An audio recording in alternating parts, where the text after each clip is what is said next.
Hey guys, tonight we're climbing into a pastel time machine, cranking up the Pericomo, and heading straight to the world of 1950s housewives, those legendary women who could polish a floor, wrangle a toddler, bake a three-layer Jell-O salad, and still make dinner look like a Norman Rockwell painting.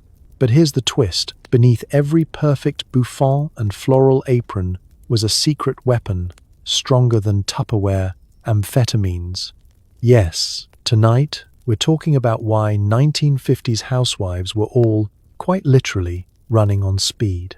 So, before you collapse onto your memory foam mattress, which by the way contains more comfort than all 1950s bedding combined, take a second to like this video and subscribe, but only if you actually enjoy what I do here. Comment below with where you're listening from and what time it is. Now, dim the lights, set your fan to soft mid-century hum, and settle in. Maybe throw on a pair of slippers that would horrify a podiatrist. Let's get curious for a second. Have you ever wondered what it would feel like to be a 1950s housewife? Why did cleaning the house require more chemistry than a NASA launch? Was there really a pill for every problem? Did people honestly believe you could vacuum in pearls without breaking a sweat? What happens when you're expected to keep the house spotless, the children spotless, and your own mind spotless, all before your husband comes home with opinions about how the roast beef smells different? Was the secret to surviving suburbia really just mother's little helper? Or did the local pharmacy double as a drive-through for nervous breakdowns? Congratulations! You've just woken up in a split-level ranch in the year 1957. Your hair is set, your casserole is burning, and you're already late for your first nervous collapse. Good luck. The sun peeks through floral curtains and you're wide awake. Or you will be, after the first amphetamine of the day. Welcome to the 1950s, where mornings start earlier, expectations are higher, and coffee alone just won't cut it. Your alarm clock is the sound of a child demanding pancakes and a husband wondering aloud why his shirts aren't ironed by thought alone. Let's set the scene. It's 6:00 a.m. on a Tuesday. The air is already humming with a mixture of percolating coffee and suppressed anxiety. You're cocooned under a quilt, surrounded by the soft pastel tones of wallpaper that looks like it was designed by someone in a fever dream about tulips. Somewhere in the house, a radio whispers the news. A little Cold War tension, a little weather, and a whole lot of advertisements for labor-saving devices that will never, ever actually save you any labor. You'd like to sleep in, just once. But sleeping in is for people in magazines, or possibly Soviet agents. Your to-do list is taped to the fridge and reads like a military campaign. Make breakfast. Pack lunches. Get kids dressed. Iron shirts. Vacuum. Polish silver. Shop for groceries. Call the neighbor back about the Tupperware party. All this before 9 a.m. Because if your day doesn't start with at least 3 simultaneous crises, are you really a 1950s housewife?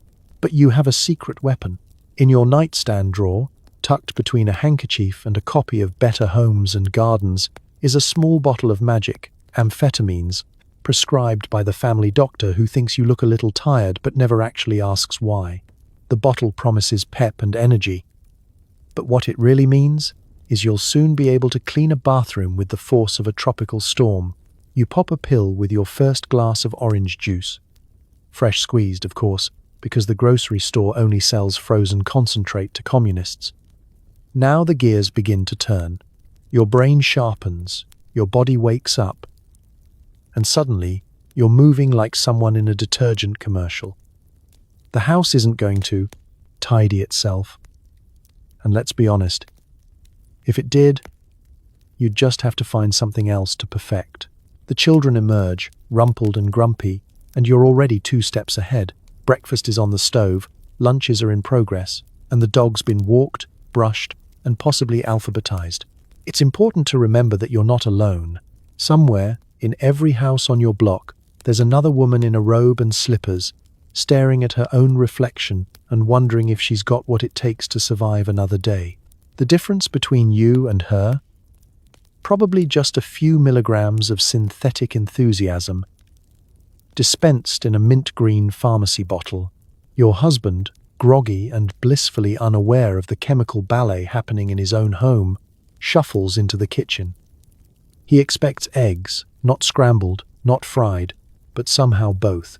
The toast must be hot, the coffee strong, the newspaper unfolded to the sports section, and not a hair out of place on your carefully coiffed head. He comments, without malice, but with infinite ignorance, that you seem awfully chipper this morning. You smile through clenched teeth. It's either that, or admit that you're running on a combination of adrenaline, caffeine, and enough legal amphetamines to power a minor league baseball team. Outside, the world is waking up, but you're already halfway done with your morning. There's no such thing as me time unless you count the 3.5 minutes locked in the bathroom pretending to pluck your eyebrows while actually trying not to scream. Sometimes you daydream about running away. Maybe to Paris. Maybe just to the other side of the block where nobody knows you're the one who accidentally burned the neighbor's jello mold at last week's potluck. And still you keep going, because in the 1950s, the stakes are high. Spotless homes, well-fed children, husbands who leave for work looking like they've just been pressed at the dry cleaner. If you slip up, if you're late, if you miss a single dust bunny under the couch, the universe will collapse, or at least that's how it feels. The local gossip network, powered by rotary phones and nerves, will know before lunch. But the pills do their job. You glide through the morning with a smile, a whirlwind of activity, making domestic chaos look like ballet. And as you wipe the last crumb from the kitchen table, you realize it's only 8:30 a.m., and there's still the rest of the day to survive. Congratulations. You've made it through the 6 a.m. jolt. Again, only 14 more hours to go. It's breakfast time. Eggs, bacon, a smiling child, a grumpy spouse, and oh yes, one little white pill, chased with Sanka and a side of existential dread. Was this in the cookbook? Maybe not, but it's on the menu every morning. Let's set the table. You shuffle into the kitchen. Hair still pinned in last night's curlers. Robe tied with a vengeance. Slippers slapping across the linoleum. The radio is already blaring out the top hits of 1957. Something cheerful, upbeat, and impossible to dance to before sunrise. The kitchen clock says 6:12 a.m., but your brain says maybe tomorrow. You glance at the counter. Eggs, bacon, Wonder Bread, margarine, a can of grapefruit halves in heavy syrup, and the family-size bottle of vitamin Pep, courtesy of Dr. Michaels and his very friendly prescription pad. The ritual begins. You brew the coffee, 2 scoops for him, 1 for you, and a dash of wishful thinking. While the percolator bubbles, you set the table, plates, forks, glasses, and the special good morning napkins you embroidered last winter in a fit of performative domesticity. In the background, the children stir, arguing over which cereal mascot is superior and whether today's school lunch will be edible or existential. You pop a piece of bacon into your mouth, realize you've forgotten to defrost the orange juice, and decide that grapefruit halves are nature's punishment for not planning ahead. But before the day can truly begin, you reach into your little kitchen drawer, tucked between the pot holders and a broken can opener, and retrieve the real breakfast of champions. A single Benzedrine tablet. It looks innocent, just a tiny white pill. But this is the not-so-secret ingredient in every successful 1950s morning. Coffee is good, bacon is better. But Benzedrine is what separates the domestic gladiators from the merely mortal. You pop it, chase it with lukewarm Sanka, and brace yourself for the coming storm. Suddenly, breakfast becomes a performance. You flip pancakes with the grace of a Vegas magician. Eggs sizzling like applause. The bacon practically cooks itself, the toast leaps out of the toaster, and your hands move so quickly you'd swear you've unlocked a new level of kitchen speedrun. You plate everything just so. Bacon curled beside a perfect fried egg, pancakes stacked like architectural marvels, syrup cascading in slow motion. For a brief, shining moment, you are the undisputed queen of the breakfast table. The family arrives. Your husband, in a pressed shirt and yesterday's tie, demands something hearty and proceeds to read the sports page aloud as if you've never heard of baseball. The children appear, hair pointing in all directions, debating which of them can eat the most pancakes before school. You keep the mood light, make a joke about rocket fuel, and ignore the creeping sense that you're about 3 pancakes away from total meltdown. But here's the thing about Benzedrine. It doesn't just pep you up, it turns breakfast into a sort of existential Olympics. You're not just cooking, you're multitasking at a level that borders on the supernatural. While you scramble eggs, you're mentally drafting the grocery list, counting laundry loads, and rehearsing your explanation for why the school fundraiser envelope still isn't signed. The energy is relentless, electric, slightly jittery, and tinged with a faint sense that you could either organize a sock drawer or launch a satellite. Of course, the commercials promised this would be the best part of your day. Mother looks her best when she feels her best, usually right before she reorganizes the entire kitchen at 7 a.m. Modern life means efficiency, and nothing says efficient like inhaling a 3-course breakfast while discussing the finer points of atomic safety drills with a 6-year-old. Your husband, blissfully unaware of your chemically enhanced powers, kisses you on the cheek, thanks you for another wonderful meal, and heads out the door with a briefcase full of paperwork and zero existential dread. The kids grab their lunches, you grab a second cup of Sanka, and you stand in the middle of the kitchen, surrounded by crumbs and triumph, heart racing, mind buzzing. Breakfast is over. You survived. You're fueled, fed, and, if you're honest, just a little bit terrified of what you could accomplish before lunch. Welcome to the 1950s, where every day starts with coffee, bacon, and Benzedrine, the real breakfast of champions. There's a manual for everything, except surviving the sheer pressure of keeping a house so clean your mother-in-law weeps. Magazines promise perfection. Neighbors compete with lawns, and your sanity is holding on by a single trembling thread. Let's talk about perfection. In 1950s suburbia, perfection isn't a goal, it's a mandate, a religion, a competitive sport with no finish line and a new set of hurdles every morning. The glossy pages of Ladies' Home Journal say you should be slim, cheerful, and ready with a witty remark before breakfast.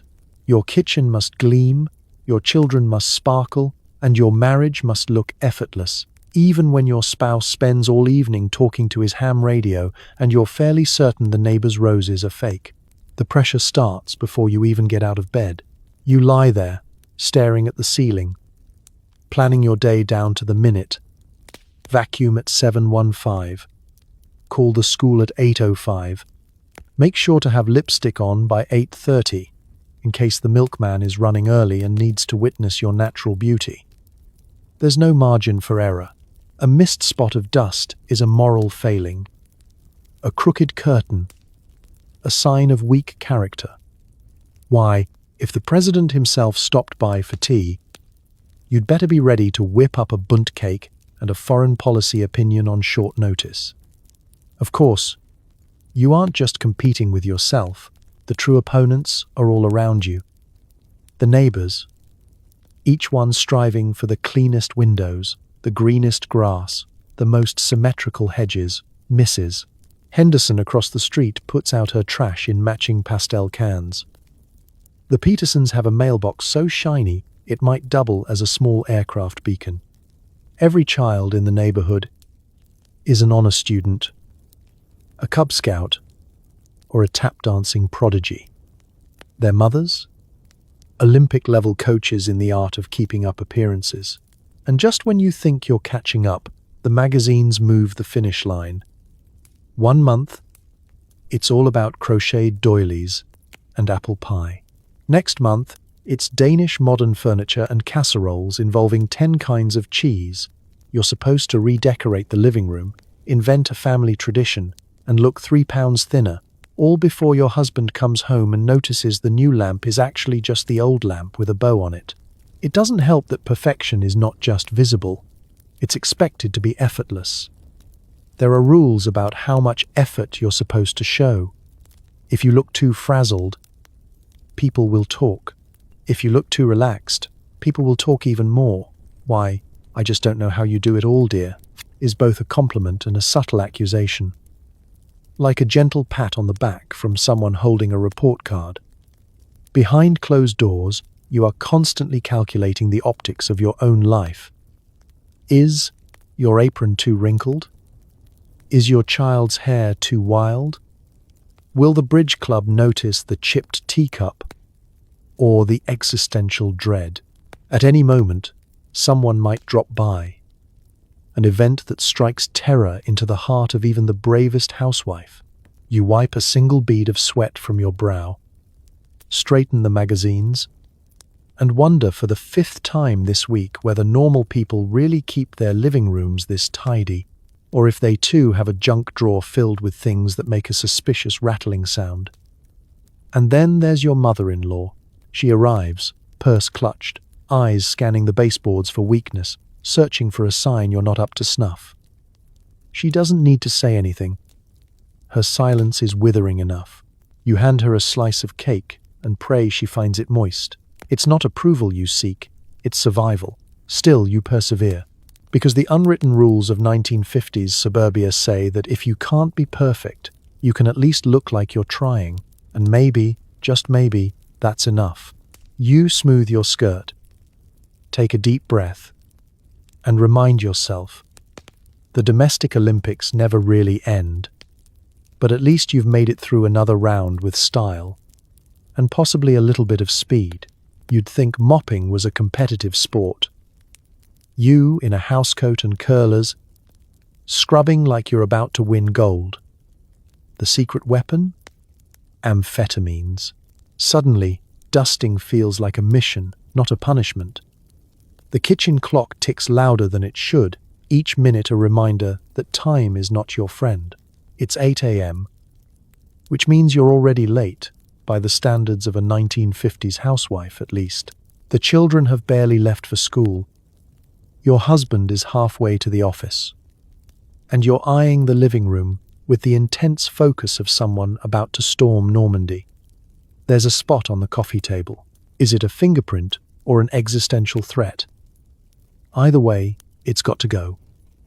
You crank up the radio, something upbeat, like Perry Como or Doris Day, because you read somewhere that music helps productivity.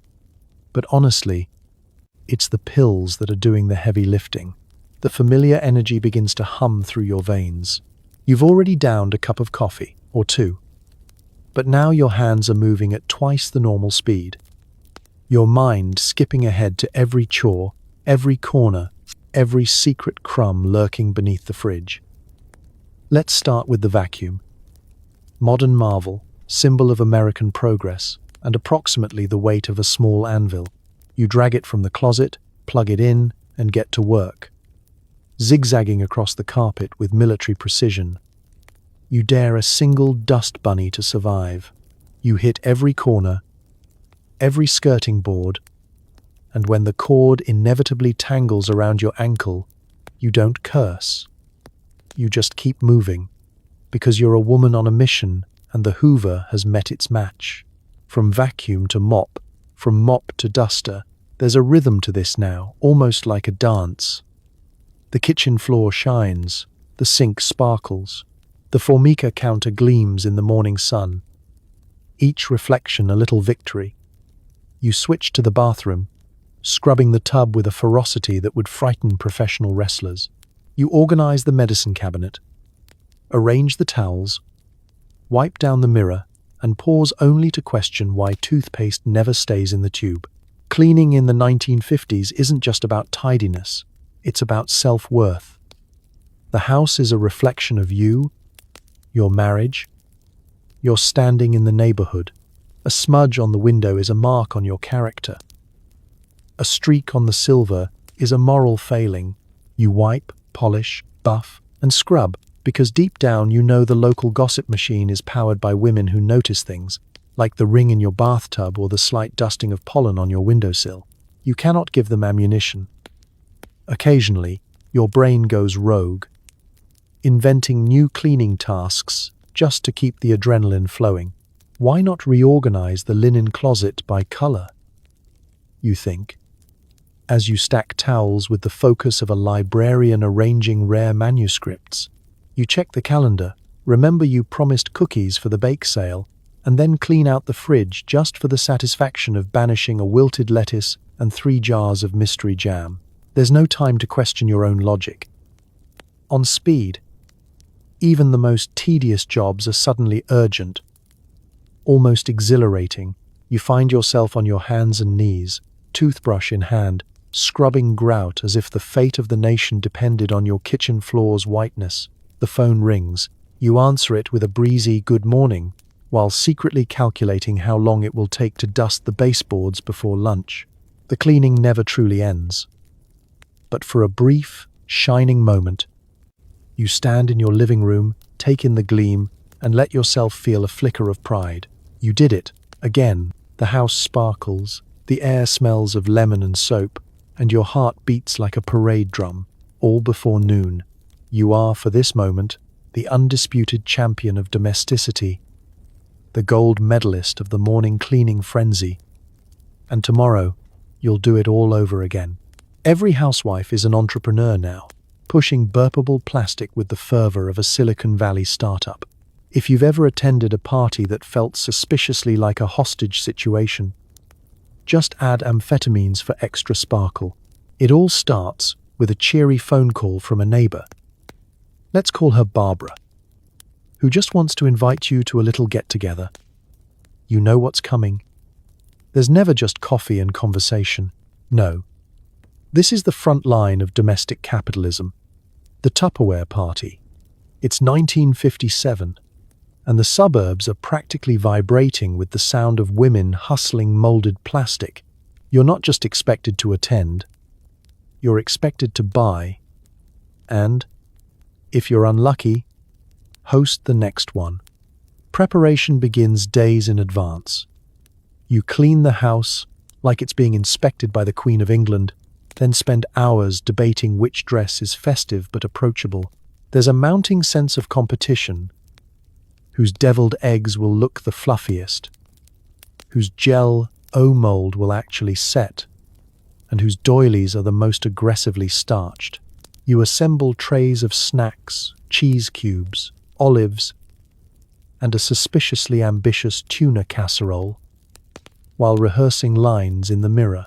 You're not selling Tupperware, you're selling a lifestyle, freshness, order, and a future without spoiled leftovers. By the time Barbara arrives, you're already amped, thanks in no small part to a little white pill tucked discreetly in your purse. The other women file in, each one eyeing the living room as if they're casing the place for a feature in Better Homes and Gardens. Barbara, of course, is prepared.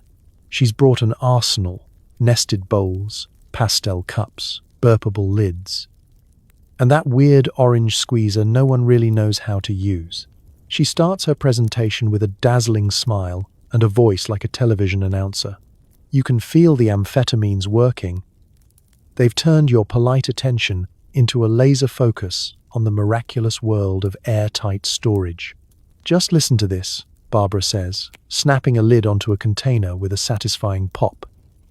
The room oohs and ahs as if she's just revealed the cure for polio. She explains the science of freshness with a straight face, describing how Tupperware will revolutionize your leftovers, save your marriage, and possibly end world hunger. You're handed a cup of weak punch and a catalogue thicker than a phone book. There's a palpable sense of obligation, the subtle peer pressure of the suburban arms race. If Barbara's hosting today, you know Janet and Ruth are next, and you'd better buy something. or risk exile from the church bake sale. The real show, though, is the sales pitch. Barbara is relentless, shifting from jokes to testimonials to hands-on demonstrations. She asks, pointedly, "Wouldn't you like to keep your lettuce crisp for days?" You nod, even though lettuce has never survived more than 12 hours in your fridge. The women begin to one-up each other. "Well, I keep my flour in Tupperware, and my cakes have never been moister. I use the tall container for spaghetti. My dog food stays fresh for weeks."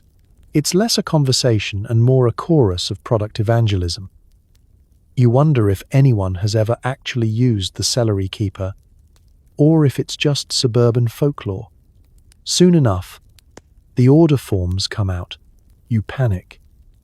How many pastel tumblers is too many? Is it gauche to buy 2 sets of measuring cups? You sign your name with trembling hands, resolving to host the next party just so you can pass the burden along. That's the secret at the heart of the Tupperware party. It's not about the plastic, it's about the endless cycle. One party feeds another, and another, until every kitchen drawer in the neighborhood is stuffed to bursting. As everyone packs up, you share knowing glances and polite goodbyes. Another round of the Tupperware arms race is over, and you've survived, with new lids, less money, and the certain knowledge that, in suburbia, freshness is mandatory and the hustle never really ends. Suburbia is a fishbowl. You know who's on diet pills, who prefers the pink ones, and who swears her pharmacist is her therapist. Everyone's smiling, no one's sleeping.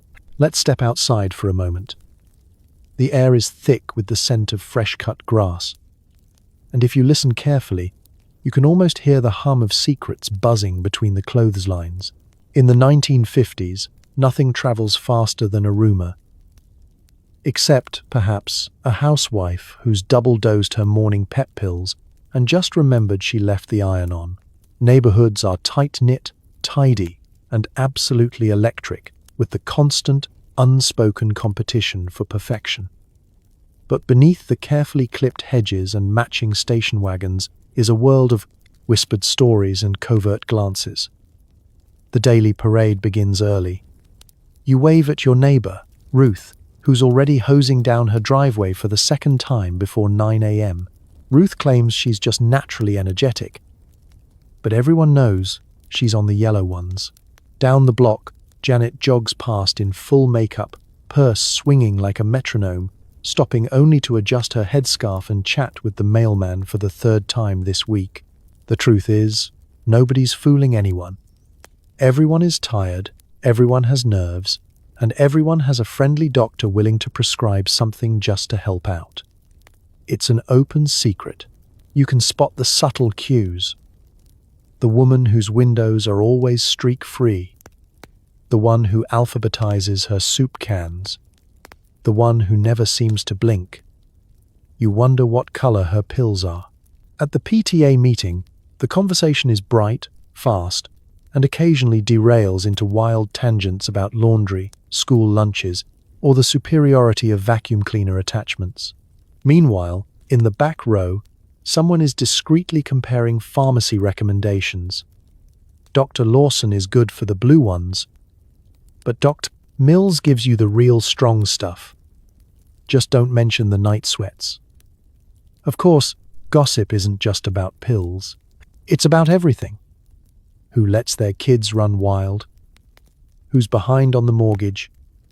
Who burnt the casserole at the church potluck and tried to pass it off as Swedish? But lately, it all circles back to energy.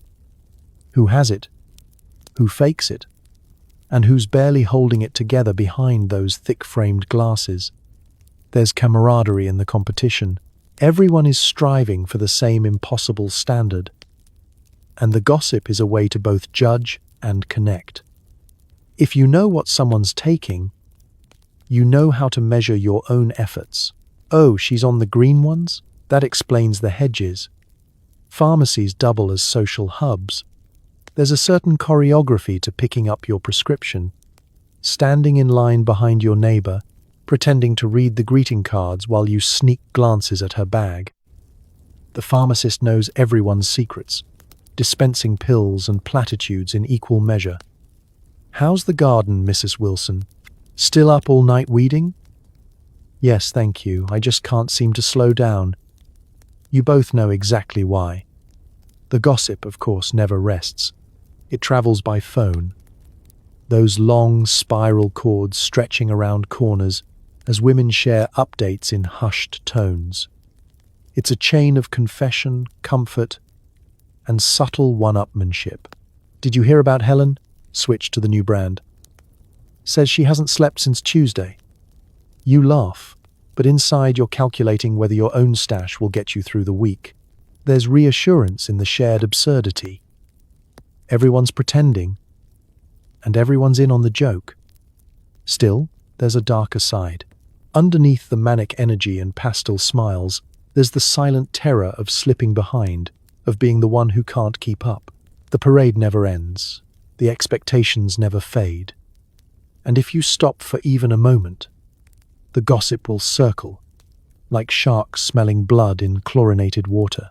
So you smile, wave, and join the parade, one pill at a time, knowing the only thing faster than neighborhood gossip is the speed in your own bloodstream. In the 1950s suburbs, that's just how you survive. You visit the family doctor for nerves or fatigue. He listens to your pulse, nods sagely, and writes a prescription with a flourish. It's less therapy, more controlled substance distribution. But who's counting? Let's take a trip to the doctor's office. An event as much a ritual as washing the kitchen floor or arranging carnations in a milk glass vase. You arrive, clutching your purse and your nerves, greeted by a receptionist in a pastel dress who hands you a clipboard and a sympathetic smile. The waiting room is a museum of post-war optimism. Shiny chairs, magazines promising thinner thighs, and a faint aroma of antiseptic mixed with hairspray. Every woman here has the same look, wide-eyed, polite, and secretly calculating how much housework isn't getting done during this brief escape. The nurse calls your name. You step onto the scale, pretending not to care about the number, but knowing full well it's another measure you'll be judged by. Blood pressure, temperature, pulse, a litany of minor indignities. She asks about your sleep, your appetite, your mood. You answer honestly, in the language of the 1950s, just a little tired, maybe a touch of the nerves. It's nothing, really. What you mean is, I haven't sat down in 6 months, and last night I alphabetized the pantry at 2 a.m. Then it's time for the main event. The doctor himself. He enters. White coat crisp, tie knotted, hair slicked back in the universal style of men who don't do their own laundry. He glances at your chart, nods as you explain that you're just not yourself lately, worn out, anxious, maybe a little irritable with the children, and unable to keep up with the pace of modern life. He doesn't ask about your marriage, your ambitions, or your actual feelings. Instead, he smiles knowingly. He's heard it all before. He launches into a comforting spiel. "It's perfectly normal, Mrs. Johnson. Women today are under so much pressure. Why, with all your responsibilities, it's a wonder you're still standing. But we have wonderful solutions now. Science has made incredible advances."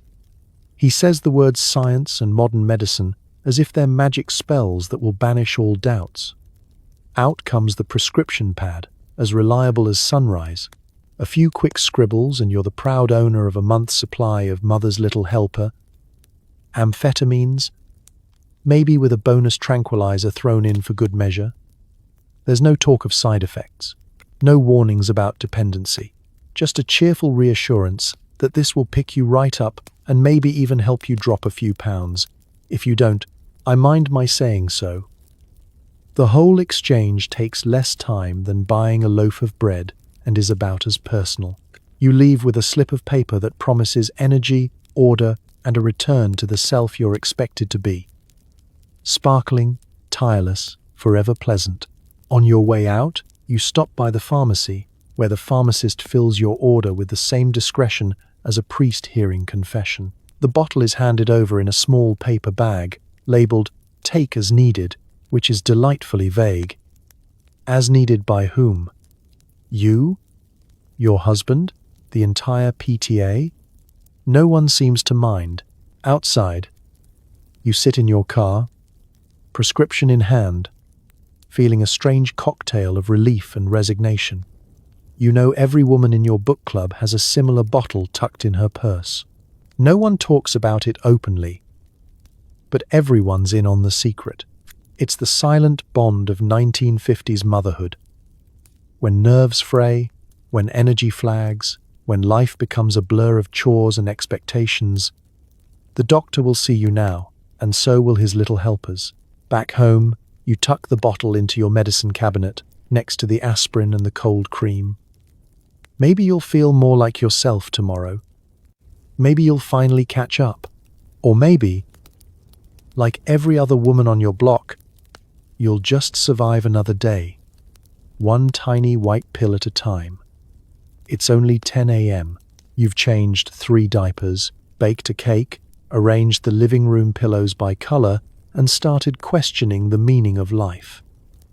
Time for another little pick-me-up. Welcome to the relentless circus that is a weekday morning in mid-century suburbia. You've already gotten the kids dressed, 2 in matching plaid, 1 in a cowboy outfit, and the baby in something vaguely clean. Breakfast is over, or at least it's smeared across the walls. You've wiped down the counters, chased the dog out of the trash, and discovered 3 stray socks in the oven. The cake is cooling, or burning, depending on whether you remembered to set the timer before being summoned to the bathroom by a toddler with an emergency. Spoiler: it's never actually an emergency, unless you count a single Cheerio in the toilet as Defcon 1. The house is alive with noise. The baby is screaming because her blanket feels funny. The 4-year-old is threatening the goldfish with a plastic cowboy. And someone is already hungry again. Your husband is at work. Or at least, you assume he is, since he left with a briefcase and the same look of freedom a dog gives when you open the backyard gate. Meanwhile, you're multitasking like a one-woman assembly line. Folding laundry, prepping lunch, keeping the peace, and breaking up an argument over whose turn it is to name the dust bunnies under the sofa. On top of all this, there's the cake, a centerpiece for this afternoon's impromptu coffee gathering, which is anything but impromptu. In the 1950s, every visit is an event, and every cake is a performance. The frosting has to be just right, the sprinkles evenly distributed, and the whole thing needs to look effortless, as if you woke up at dawn feeling inspired by Julia Child, and not, in fact, running on 4 hours of sleep and 1 existential crisis. As the morning whirls on, you glance at the clock and wonder how it can only be 10, 12. You could swear you've lived a whole day already. This is the moment, the perfect moment, for your next pick-me-up. You sneak into the bathroom, close the door, and, like a secret agent on a covert mission, reach into the medicine cabinet for that little bottle with your name on it. As needed, it says. If anyone asks, you'll explain that needed is just a synonym for 10:13 a.m. on a Tuesday. You pop the pill, splash water on your face, and rehearse your "everything's fine" smile in the mirror. The world expects grace, not exhaustion. You emerge, newly energized, ready to conquer the next wave of chaos. The kids have moved on to painting the dog again. The baby is chewing on a plastic shoe, and you step over a sea of Legos with the dexterity of a ninja who's late for a bake sale. You straighten the pillows, again, rescue the mail from the dog, and try to remember if you've called your mother this week, or if that was just a very vivid dream about overdue thank you notes. Somewhere in the back of your mind, A little voice asks, "Is this it? Is this my life?" It's the soft, persistent hum of existential terror, humming along with the vacuum cleaner and the percolator. You ponder it for a moment. Then remember that existential dread is a luxury for people who don't have to referee a wrestling match over the last Fig Newton. Still, there's a strange pride in the juggling act. You're keeping a dozen plates spinning: kids, cake, chaos, and the constant demand for snacks. The world doesn't see the tightrope, the near misses, or the marathon sprints between laundry and sanity. It just sees the cake, the clean house, the happy kids. So you laugh, sweep up the crumbs, and carry on. Because, in the 1950s, juggling kids, cake, and existential terror is just part of the job description. And besides, you've got a little help, one white pill at a time. Everyone wants to be slim. The secret? A little amphetamine-laced vitamin with breakfast, lunch, and sometimes dinner. Who needs food when you have speed? Step into the 1950s, where the world is obsessed with waistlines. And the Battle of the Bulge is the real Cold War. Every magazine cover in the checkout aisle features women with impossibly tiny waists, hips that could cut glass, and smiles that say, "I haven't chewed solid food since Easter." Ads promise that happiness comes in a size 6 dress, and conveniently, the pharmacy sells the shortcut. It's not just social pressure, it's a national campaign. Doctors, fashion editors, and even your neighbor Janet agree. A lady should watch her figure. As if you weren't already watching every bite, every calorie, sideways glance at the dessert tray. There's a new miracle solution, of course, diet pills, which are really just amphetamines in a pretty bottle, masquerading as vitamins with names like Slimette, Reducing Aid, or the ever-mysterious Metabolic Booster.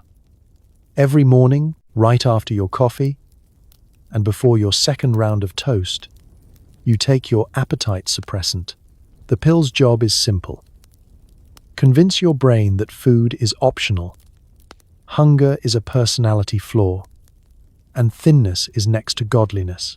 Suddenly, you're not hungry, not for breakfast, not for lunch, not even when the PTA sets out an entire table of cookies that look like a Betty Crocker fever dream.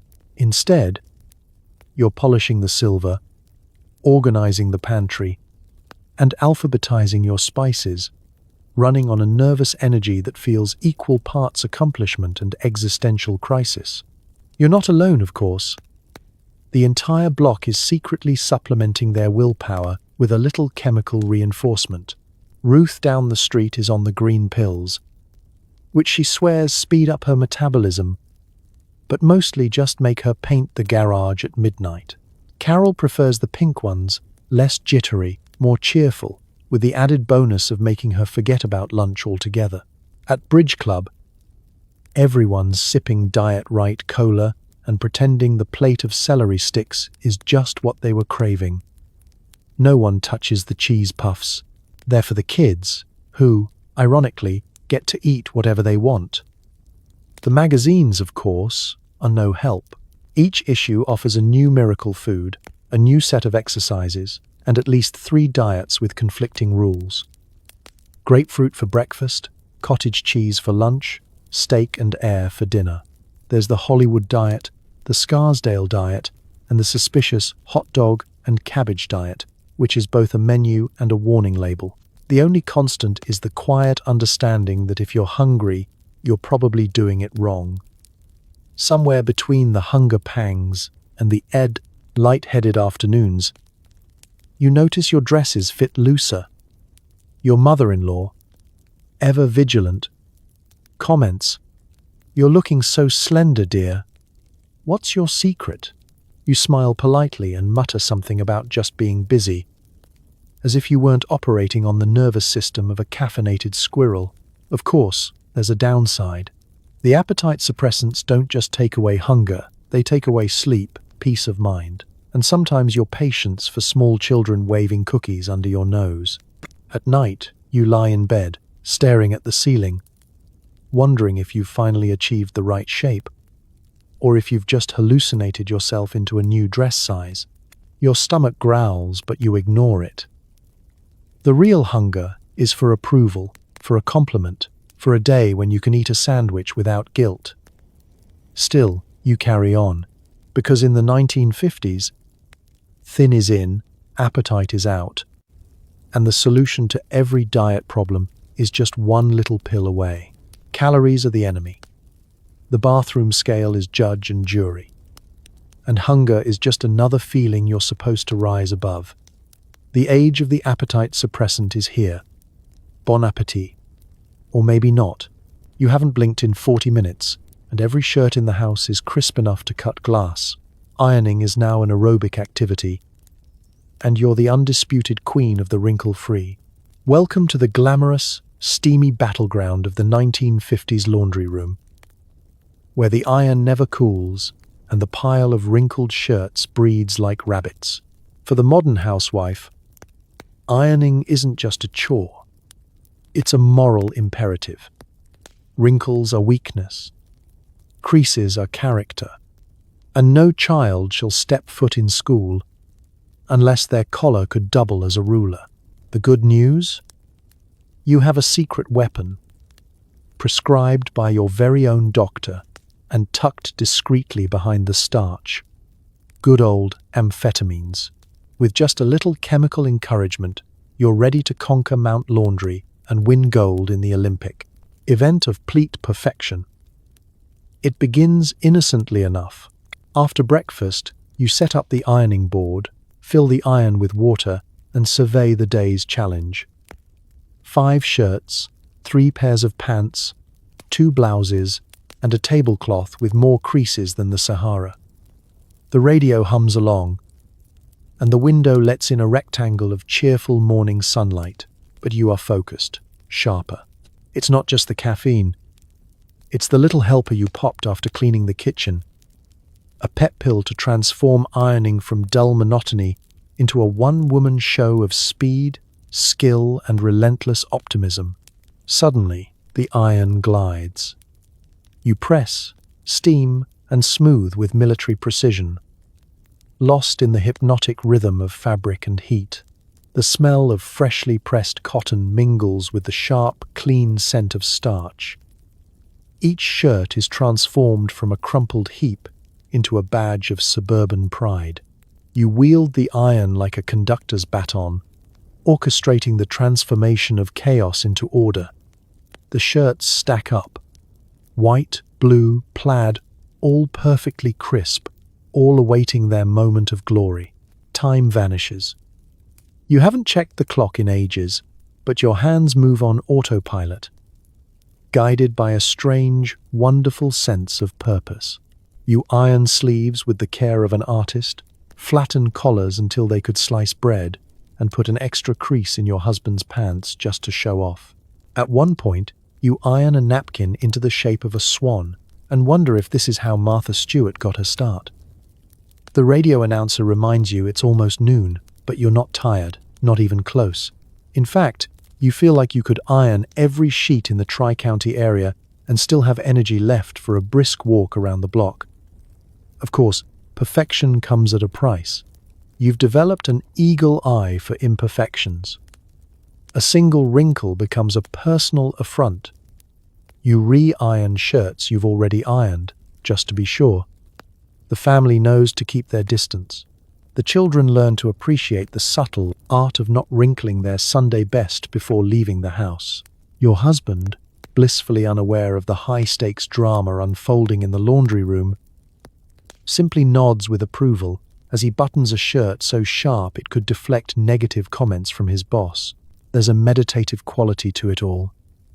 The hiss of steam, the gentle weight of the iron, the rows of neatly folded clothes. In this moment, ironing is more than just a battle against entropy. It's a fleeting victory over the uncontrollable messiness of life. Here, in this warm, starchy haven, you are in control. At least until the children come home and immediately sit on the clean laundry. Eventually, the adrenaline fades. You look around at the stacks of perfect shirts, the immaculate pillowcases, the gleaming ironing board, and feel a quiet pride. Maybe tomorrow you'll tackle the curtains. Maybe you'll finally iron the sheets. Or maybe you'll just sit for a moment, blink, and let yourself believe, if only briefly, that you've finally pressed the world into shape, one wrinkle at a time. Television is your companion, soap operas, commercials for dish soap, and an endless parade of perfectly coiffed women who look suspiciously energetic. Are they on the same pills as you? Almost certainly. It's mid-morning. The house is spotless, for now. The laundry is drying, and the kids are briefly contained. One coloring, one napping, one threatening to launch a campaign for more cookies. This, according to the glossy magazines, is your time. In reality, it's you, the television, and a mug of Sanka that's somehow both cold and still too strong. You sink into the faded floral sofa, grateful for a moment of silence, and switch on the zenith. A familiar hum fills the room, followed by the parade of 1950s daytime television, Technicolor smiles, gentle piano music, and the gentle suggestion that your happiness is just one cleaning product away. First up, it's the soap operas. The stories are always the same: beautiful women with complicated hair, husbands with secrets, and doctors who never actually practice medicine. You watch as Barbara learns her fiancé is secretly her cousin, then sighs into a doily. It's all delicious nonsense. But in a world where your own drama involves a sticky floor and a missing sock, it's nice to escape into a fantasy where the biggest problem is amnesia, not burnt meatloaf. The commercials come fast and thick, promising miracles in every bottle. Are you tired, run down, behind on your housework? The voice intones, as a smiling actress scrubs a bathtub with more enthusiasm than anyone has ever actually felt about mildew. Try Miracle Suds. Cleans twice as fast and leaves your bathroom smelling like a spring meadow. You know that look in her eye. She's not just excited about cleaning, she's probably had a little medicinal help. You recognize that manic gleam, the same one you caught in the mirror this morning as you reorganized the pantry at the speed of sound. After the cleaning products, the parade of improved foods, boxed dinners, instant pudding, margarine that spreads like butter and almost tastes like it. Every commercial is a gentle reminder that life should be easier, more efficient, and just a bit more cheerful if only you buy the right product, follow the right routine, or maybe, just maybe, take the right pill. The talk shows are next. Hostesses with perfect posture and gentle, reasonable voices discuss everything from table settings to the latest diet trends. You listen as Mrs.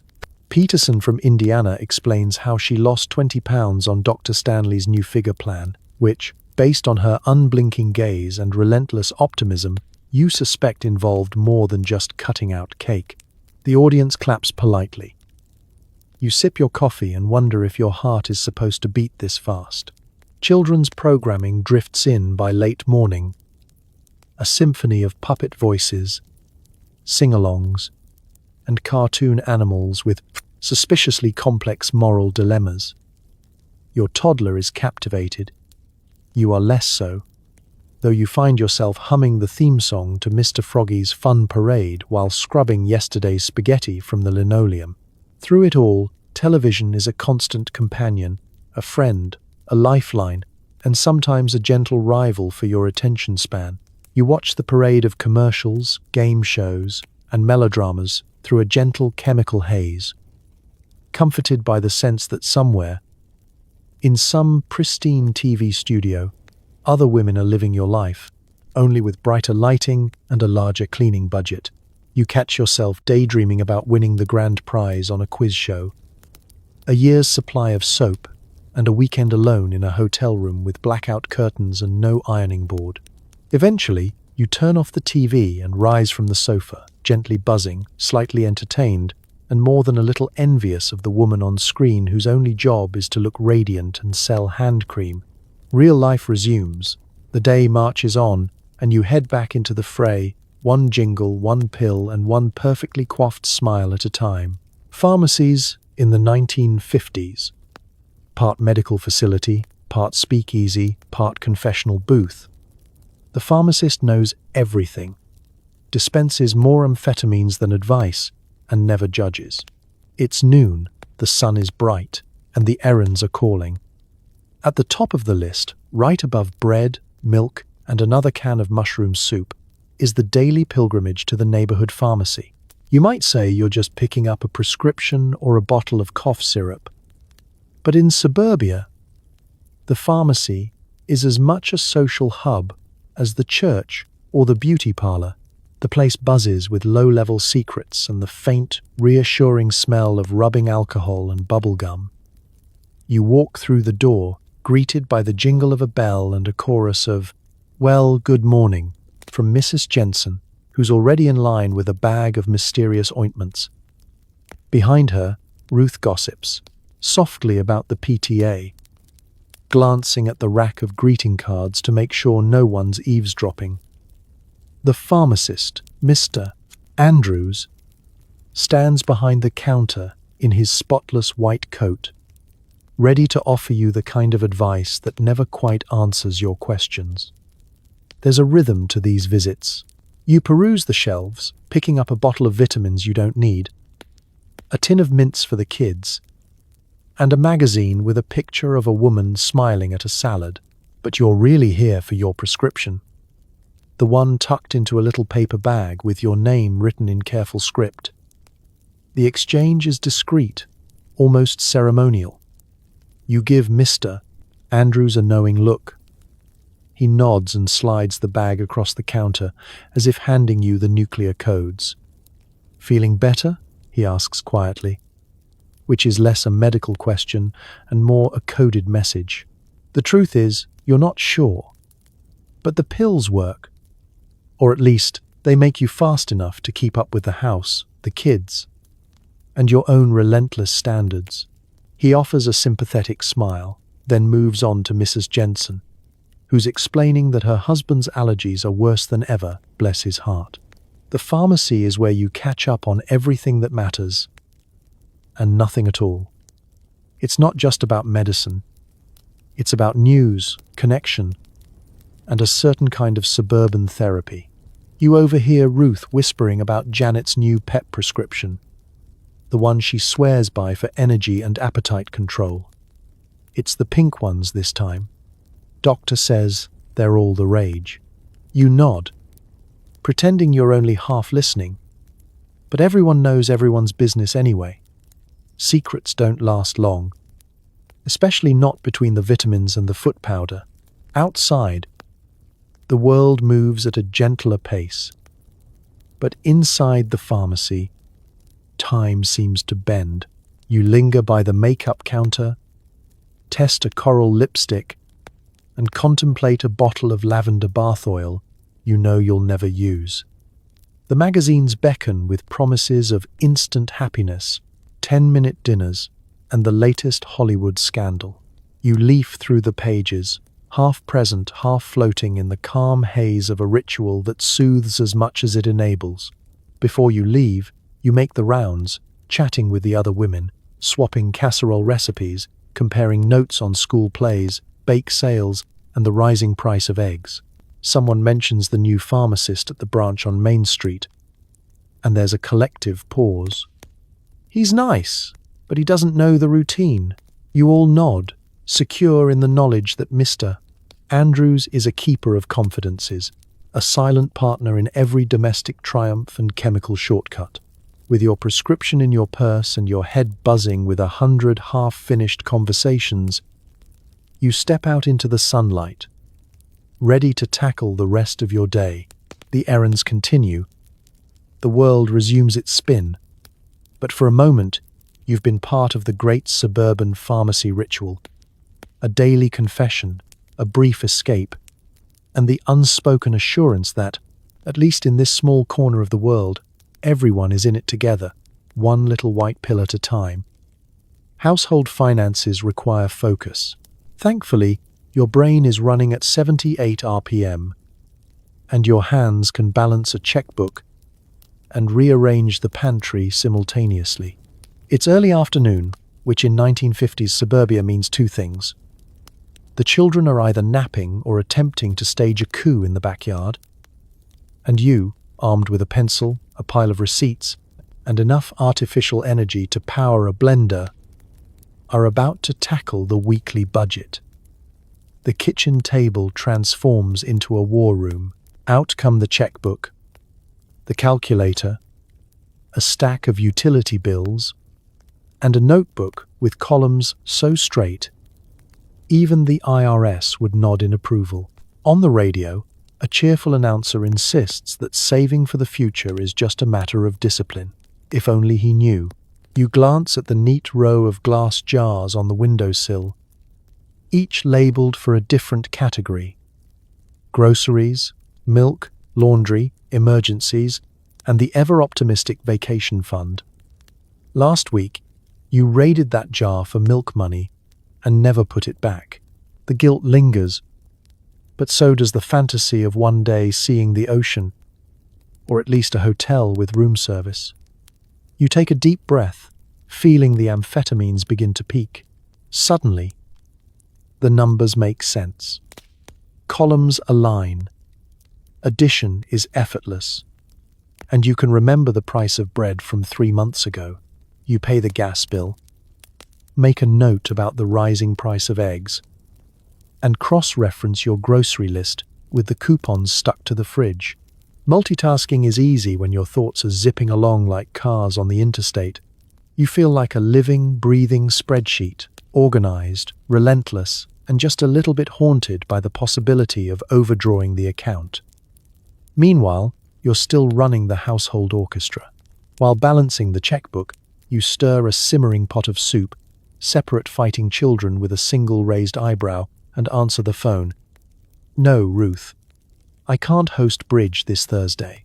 The silverware is busy." You jot down a reminder to buy more stamps and marvel at your own efficiency.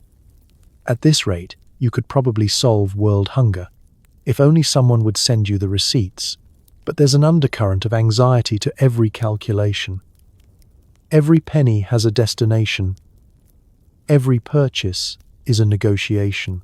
You tally up the grocery receipts, realize you're $1 over, and immediately start revising the week's meal plan. Hamburger helper on Monday, casserole on Tuesday, pancakes for dinner on Wednesday. Again, you scan the calendar, double-check the PTA dues, and sigh when you see the date of the next school fundraiser.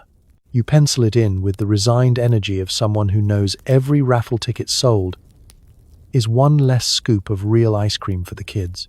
The checkbook doesn't lie, and neither do the growing stacks of IOUs tucked in your sewing kit for emergencies.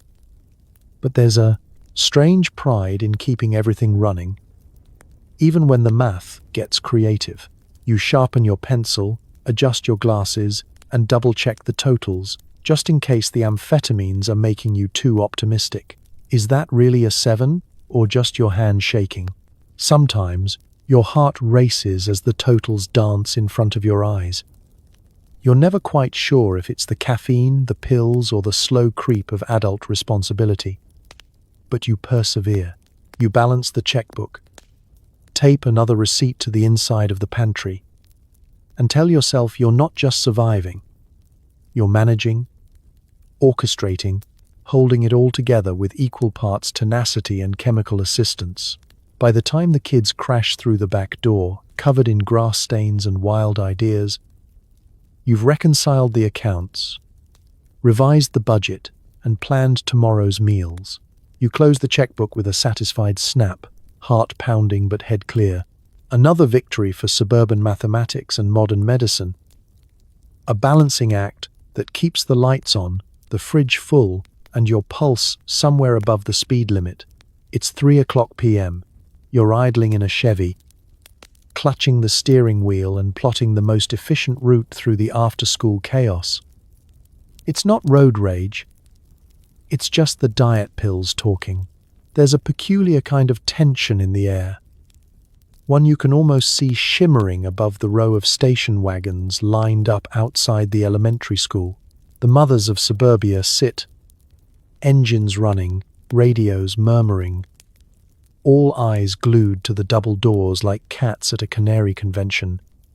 This is no ordinary errand.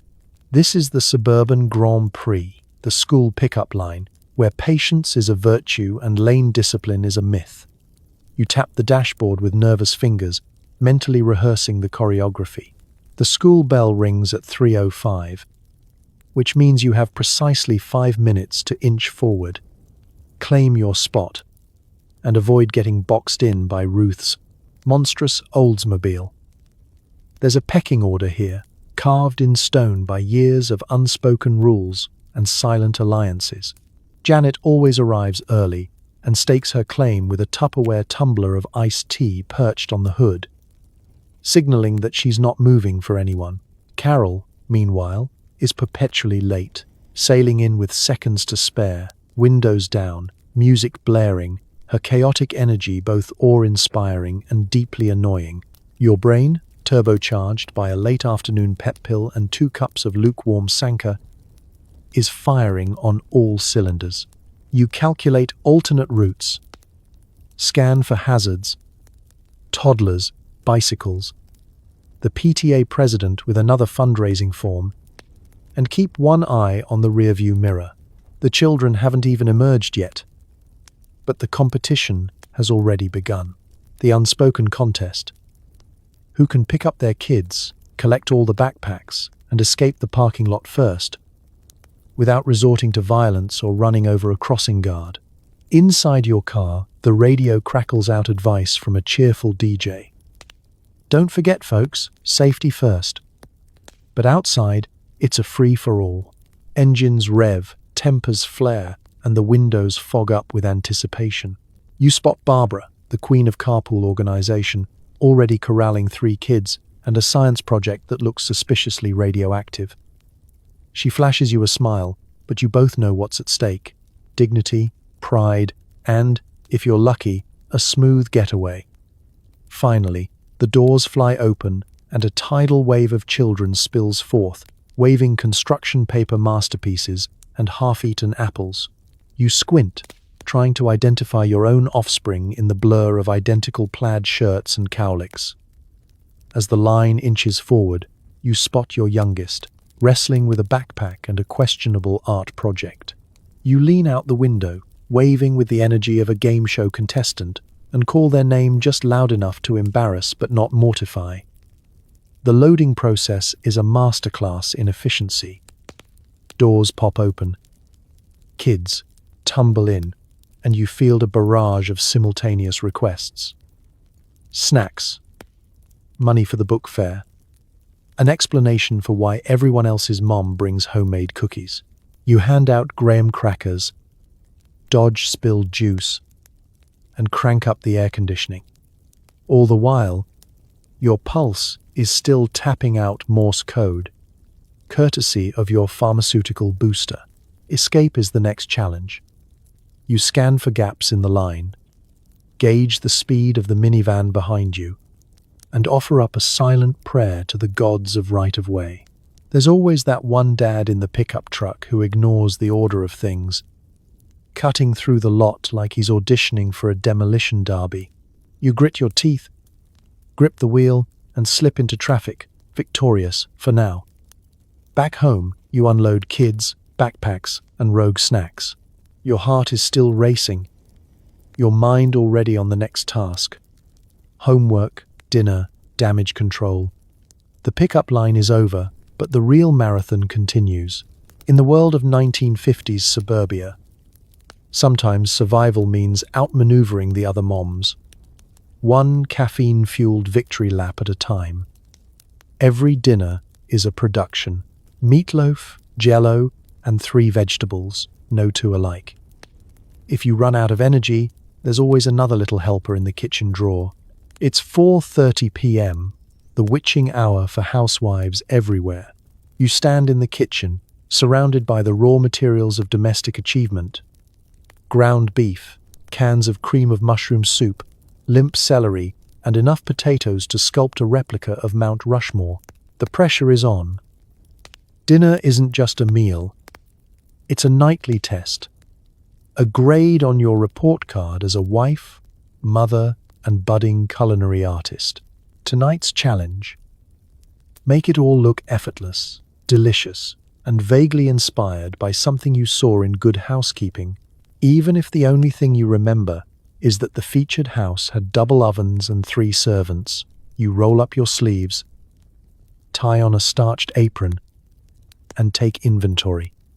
Meatloaf, safe, filling, and, if you're lucky, moist enough not to require emergency gravy. Jell-O, that shimmering miracle of modern chemistry, is chilling in a Pyrex dish, suspended fruit slices glinting like rare gems. For vegetables, you select a trio, because variety is the spice of suburban life. Peas, canned, carrots, boiled, and cauliflower, served with a cheerful cheese sauce to disguise its true nature. The performance begins. The radio plays a gentle waltz, and you start chopping, peeling, and mixing at a pace only achievable with a little pharmaceutical pep. Meatloaf goes into the oven, followed by an anxious glance at the clock. Every detail counts. The potatoes must be fluffy. The gel-o must jiggle just so. And the table must be set with perfect symmetry. The napkins are folded into triangles, the silverware gleams, and the water glasses are free of fingerprints, because in this house, standards aren't just high. They're practically levitating. Meanwhile, you field questions and crises from all sides. The children have entered the starving stage, circling the kitchen like sharks. You toss them carrot sticks and crackers, hoping to preserve their appetites and your sanity until dinner. Your husband calls from the den, wondering what's for supper and whether you remembered to pick up his dry cleaning. You respond with a smile and a cheery almost ready, while privately debating the merits of moving to a remote cabin with only squirrels for company. There are moments of true culinary drama. The gravy curdles, the potatoes threaten to scorch, and the Jell-O will not be rushed. You break a sweat, but not a smile. When your energy wanes, you dip into the drawer and retrieve a discreet tablet, just enough to finish plating with flair. On speed, even arranging parsley becomes performance art. At 5:30 sharp, you summon everyone to the table. There's an unspoken ceremony to it all. Dad at the head, children in birth order. You at your post with an postback, ats B, encouraging glance, and a serving spoon. The meatloaf is sliced with reverence, the vegetables are dutifully passed around, and the Jell-O wobbles in the center, shimmering with the promise of modern convenience. Conversation flows, sometimes, and for one brief moment, it almost feels like the magazines, family, food, harmony.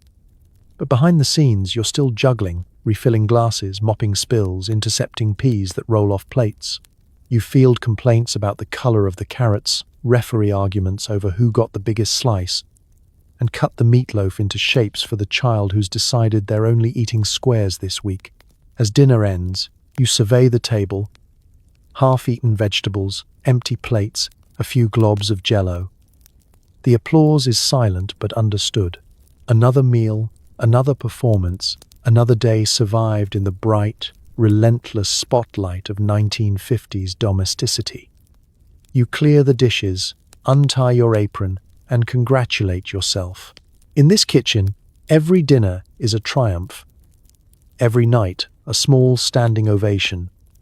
Even if the only audience is you, your nerves, and the comforting hum of a very clean refrigerator.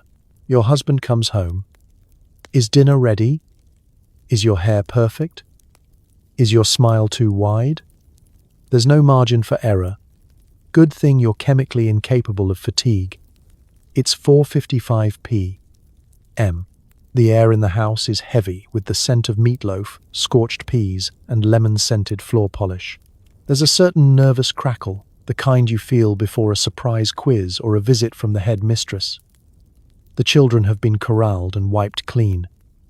The table is set to sparkling magazine standards. You do a final pass through the living room, straightening pillows, fluffing curtains, and kicking a single toy soldier under the sofa with the discretion of a spy.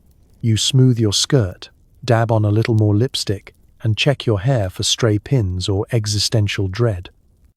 This, you remind yourself, is the most important 5 minutes of the day. The breadwinner is about to return, and everything must be perfect. This is not just dinner, this is theatre. The dog senses it too, parking himself by the front door, tail wagging, ready to greet the returning hero. You sneak a glance at the clock. He's almost home. Your heart thumps, equal parts anticipation and caffeine. If only he could see how many times you've checked your reflection, how many times you've practiced your welcome home smile in the hallway mirror. It's wide, but not manic. Pleasant, but not desperate. A tightrope walk across the linoleum. A car door slams outside. The breadwinner has arrived. You take a breath, check your posture, and open the door with the choreography of a flight attendant greeting a VIP. He walks in, briefcase in one hand, a newspaper tucked under the other, tie slightly askew from a day of real work. He smiles, thanks you for dinner, and drops his things on the very table you just wiped for the 5th time. The children rush to him, and for a moment, the room is loud with greetings, laughter, and the rapid exchange of everyone's most important story of the day. This is the performance you've rehearsed all afternoon. You shepherd everyone to the table, serving meatloaf with a flourish, offering peas and potatoes, pouring ice water into glasses with the grace of a maître d'. Your husband remarks that dinner smells good, and you beam, storing away the compliment for the inevitable day when he notices a burnt edge or a missing salt shaker. The kids chatter, and you do your best to keep the peace, passing napkins and ignoring the peas being flicked under the table. But underneath it all is a background hum, the anxiety that everything must be just right. You listen for signs. Does he seem happy? Does he notice the new curtains? Will he ask why the garage door still squeaks? Or, worse, why you look a little tired? He doesn't know that tiredness for you is just a distant memory, one pill ago, long gone. You ask about his day, nod at the stories, and marvel at the foreign land that is the office. You are the gracious hostess, the attentive mother, and the ever-pleasant spouse, all in one. Occasionally, your mind wanders. Does he appreciate all this, or does he just expect it? Is this really the summit of post-war happiness? A clean house? A hot meal? And everyone smiling on cue? For a moment, you think of all the invisible labor, the clockwork choreography that makes every evening possible. But there's no time to dwell. Plates are emptied, seconds are requested, and dessert, Jell-O again, waits in the fridge. After dinner, your husband retires to the den, newspaper in hand.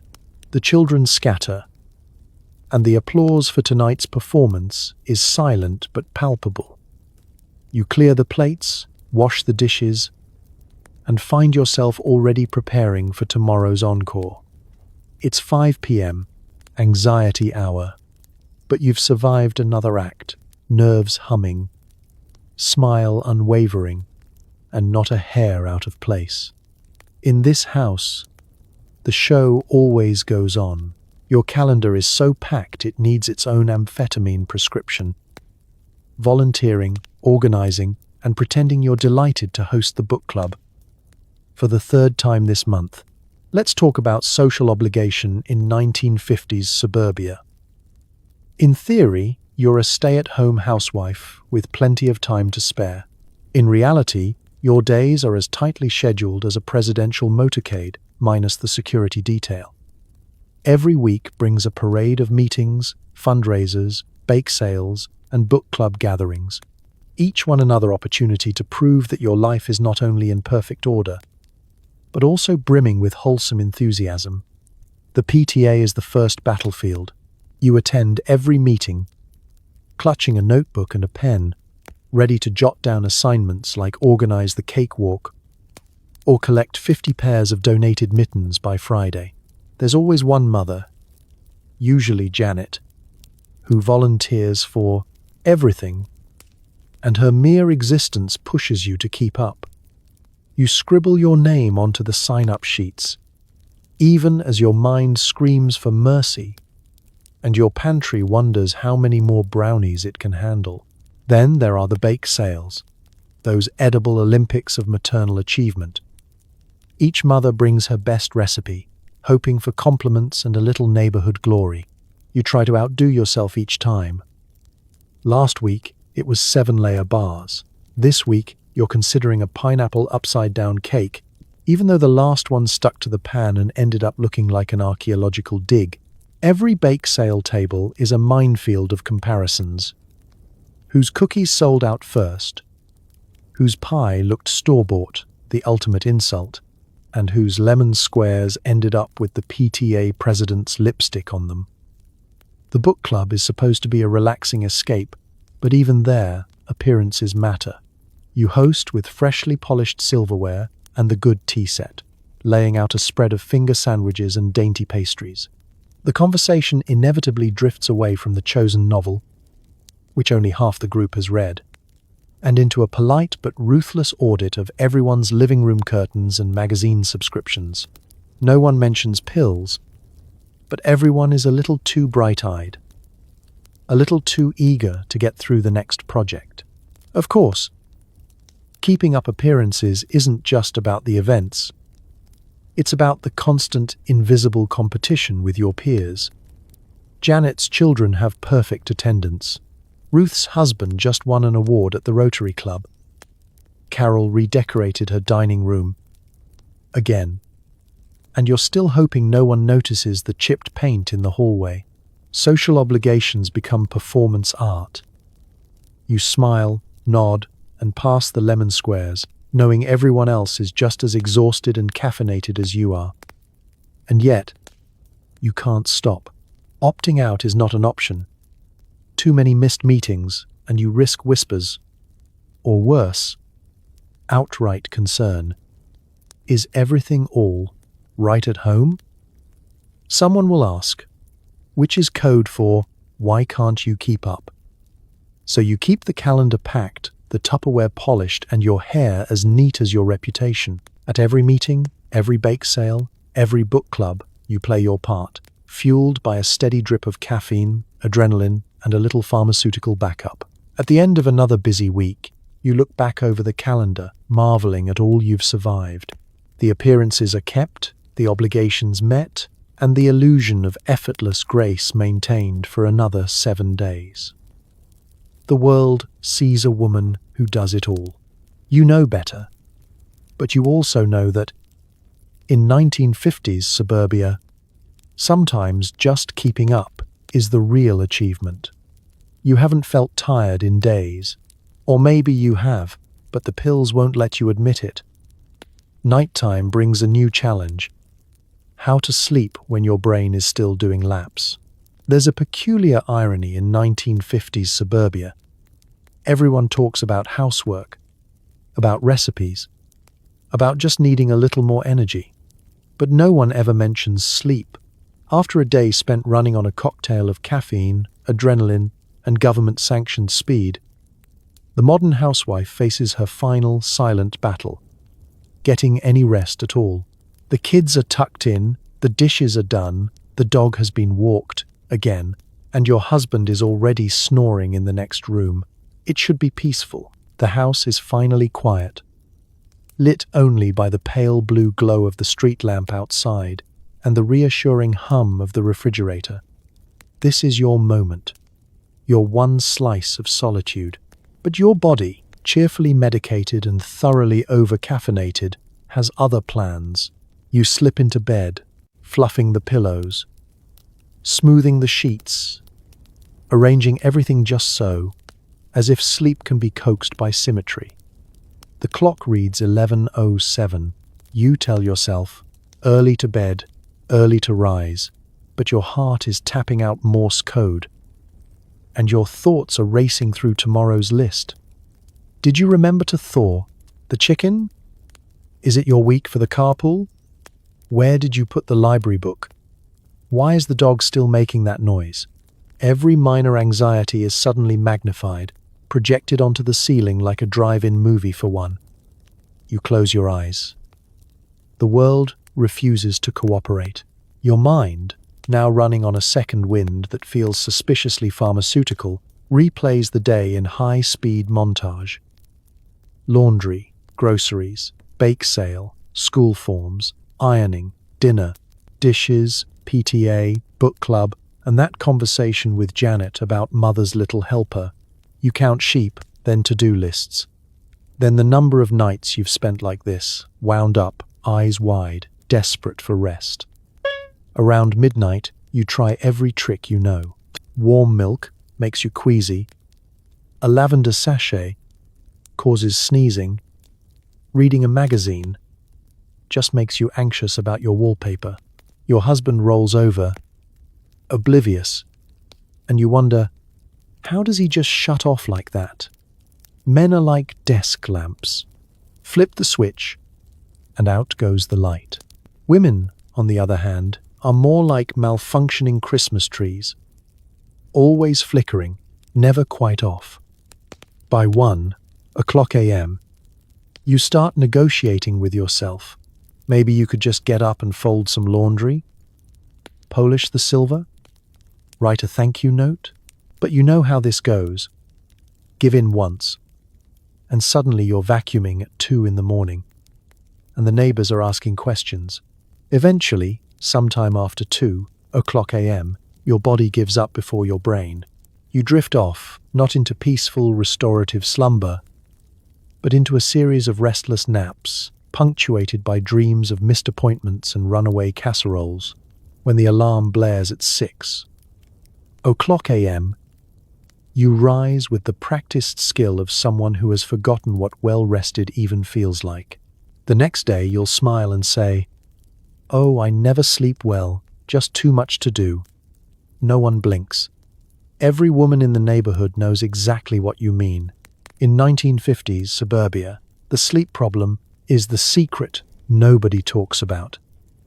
Hidden under perfectly made beds, camouflaged by lipstick and good manners, quietly swept away with yesterday's crumbs. But you'll get through it. You always do. After all, there's coffee. And another little helper. And another full, exhausting, wide-awake day just waiting for you to begin. Sometimes, the pills stop working. Tears in the pantry. Hysterics at the dinner table. Everyone's nervous. But nobody's allowed to be unhappy. Enter the next prescription. In the world of 1950s suburbia, emotions are managed as carefully as the weekly laundry. You are expected to be upbeat, organized, and unfailingly cheerful. Any crack in the veneer, an unwashed dish, an offhanded sigh, a single misplaced curl, is treated as a sign that something is terribly wrong. But feelings, like dust, have a way of collecting in the corners. And eventually, no amount of energy pills can keep them contained. It begins quietly. Maybe you cry in the pantry after burning dinner for the second night in a row. Maybe you lose your temper over spilled milk and then apologize so many times your child offers you a tissue. Or maybe you just stop caring for a few hours, letting the laundry pile up, letting the phone go unanswered, sitting at the kitchen table and staring at a half-finished grocery list. The dread creeps in, disguised as exhaustion. You tell yourself you're just tired, even though tired doesn't explain the ache in your chest or the feeling that you're being buried alive under your own to-do list. The husband, meanwhile, is sympathetic but baffled. "You just need to relax, honey," he says, handing you a glass of water and a look of gentle concern. He means well, but he doesn't quite understand. His world is measured in meetings, commutes, and the clink of ice in an evening drink. He expects you to manage the house, the children, the calendar, and, if there's time, yourself. Your struggles are dismissed with advice. Get some, rest. Take it easy. Have a nice bath. But rest is elusive, and a bath just means sitting in silence with your worries. Eventually, the day comes when the routine shatters. Maybe you have a meltdown, crying at the dinner table over peas, or yelling at the dog for barking at the mailman. The tears come, unstoppable and embarrassing. The children stare. Your husband looks helpless. The air is thick with shame and confusion. Later, he will say, "You're just having a spell." The neighbors will whisper about nerves. The doctor will nod knowingly, scribble another prescription, and send you home with something new, something to take the edge off, to calm your nerves, to smooth out the rough spots. Now you have a second bottle. This one for the evenings, a tranquilizer to replace the morning pep pill when your mind refuses to quiet. You feel numb instead of anxious, slow instead of speedy. The house is clean, but your thoughts move like molasses. You wonder which version of yourself your husband prefers, the whirlwind of productivity or the gentle ghost gliding through the evening. Nobody talks about unhappiness. You're expected to be grateful, to count your blessings, to remember how lucky you are. Nervousness is acceptable, but sadness is forbidden.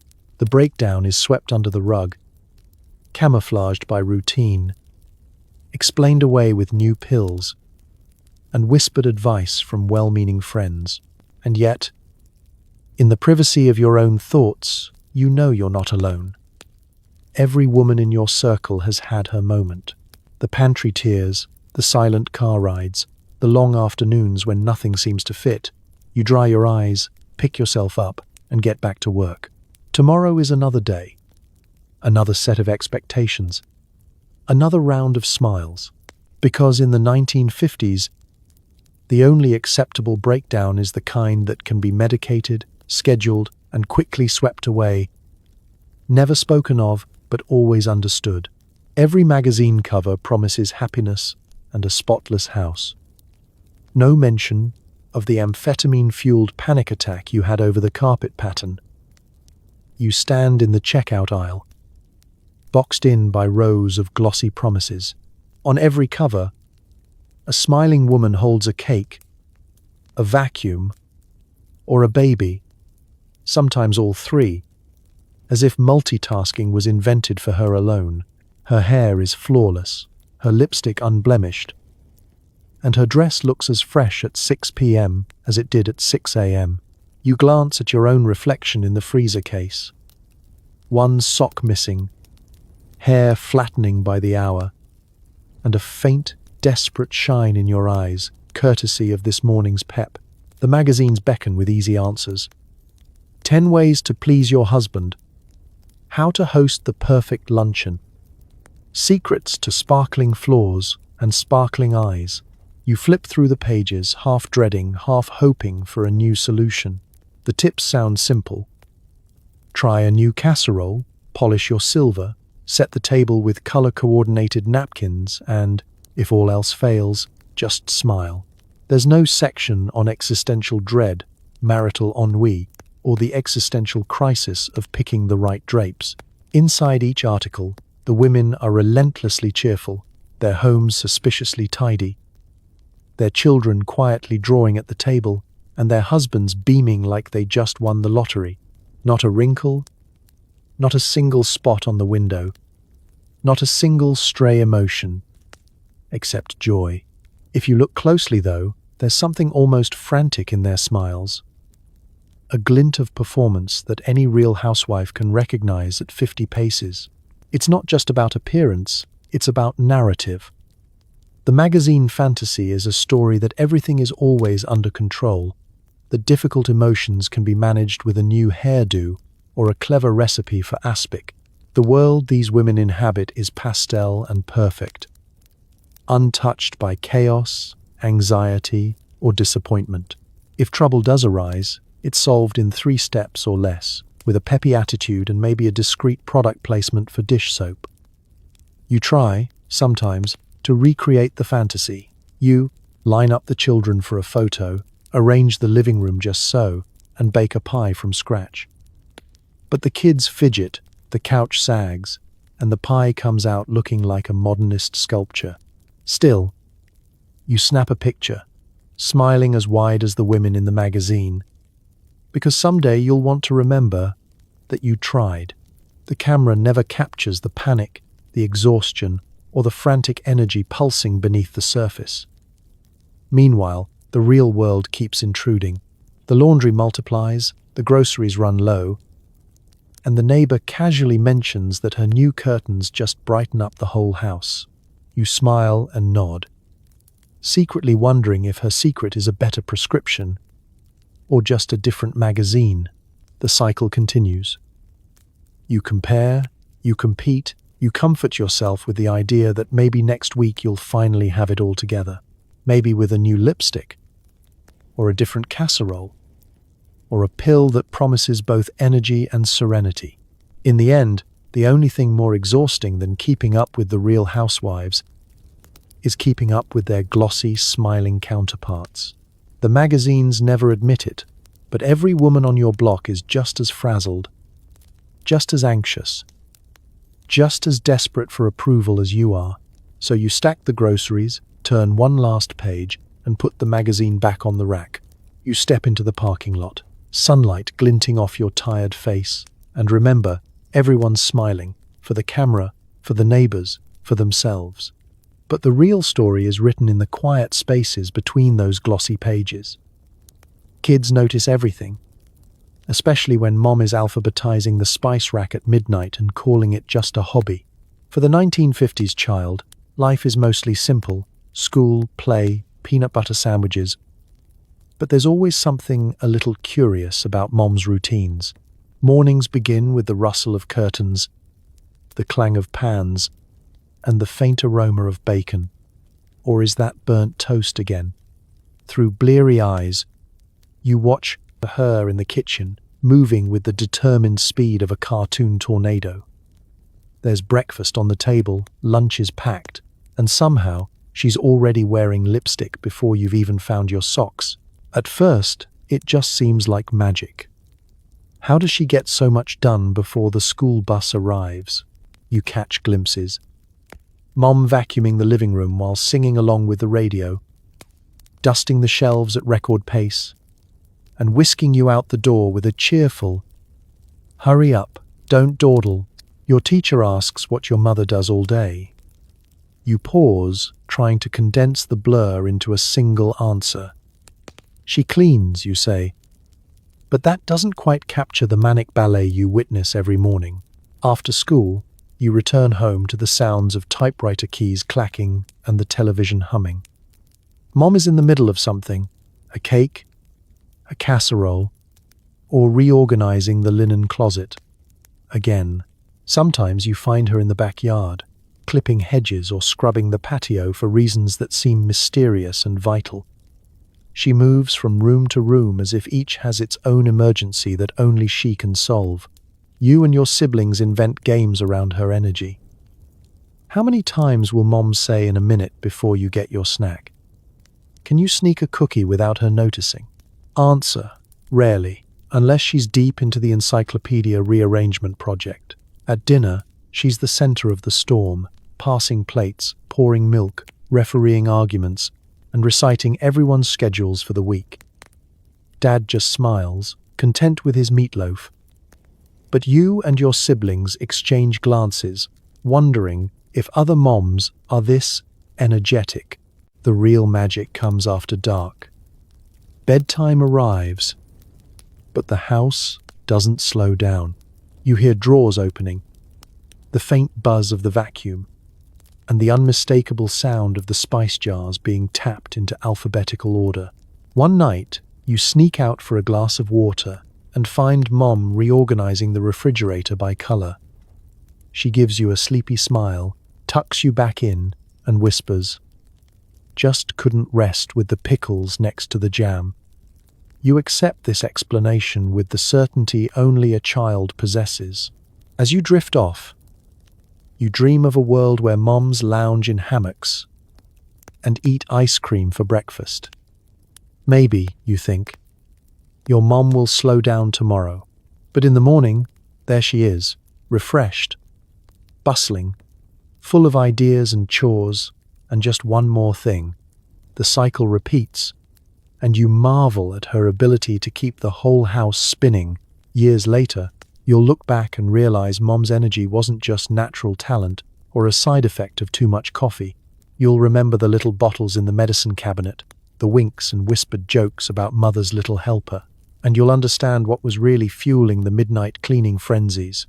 But as a child in the 1950s, all you know is that your mother is a marvel, a force of nature with an endless to-do list, a bottomless well of energy, and a talent for turning everyday life into a whirlwind of order and routine. And, somehow, she always made sure you found your socks. Your neighbor's roses are redder. Her pie is higher. Her smile is possibly manic. The only way to keep up is to double your dosage and hope for the best. It's a bright Saturday morning, and you're sipping your coffee at the kitchen window, surveying the front yard. Across the street, Mrs. Jones is already outside, trimming her rose bushes with the focus of a neurosurgeon and the speed of a caffeinated squirrel. Her lawn is a green carpet, her driveway spotless. Her car gleams like it's auditioning for a magazine cover. You glance at your own garden and sigh. A dandelion waves at you, daring you to do something about it. The suburban arms race is in full swing, and the competition isn't just about roses or lawns. It's pies, window displays, bake sale ribbons, and who can host the most elaborate Tupperware party without losing her mind. Mrs. Jones seems to win at everything. Her pies are always tall and golden, the crust fluted to architectural precision. Her curtains match her couch, which matches her wallpaper, which matches the color of her front door. An achievement that's either genius or a symptom of undiagnosed mania. Of course, nobody admits this is a contest. You exchange cheerful waves, swap recipes at the mailbox, and comment politely on each other's hairdos. But beneath the surface, it's a relentless, unspoken rivalry. If Mrs. Jones paints her shutters, you find yourself browsing color swatches before breakfast. If she throws a garden party, you start mentally calculating how many sandwiches and deviled eggs it would take to outdo her. Staying in the race requires stamina, organization, and, if you're honest, a little chemical support. The pet pills are discreetly swapped at the pharmacy and just as discreetly discussed at the salon. Everyone's on something, though nobody says it out loud. Mrs.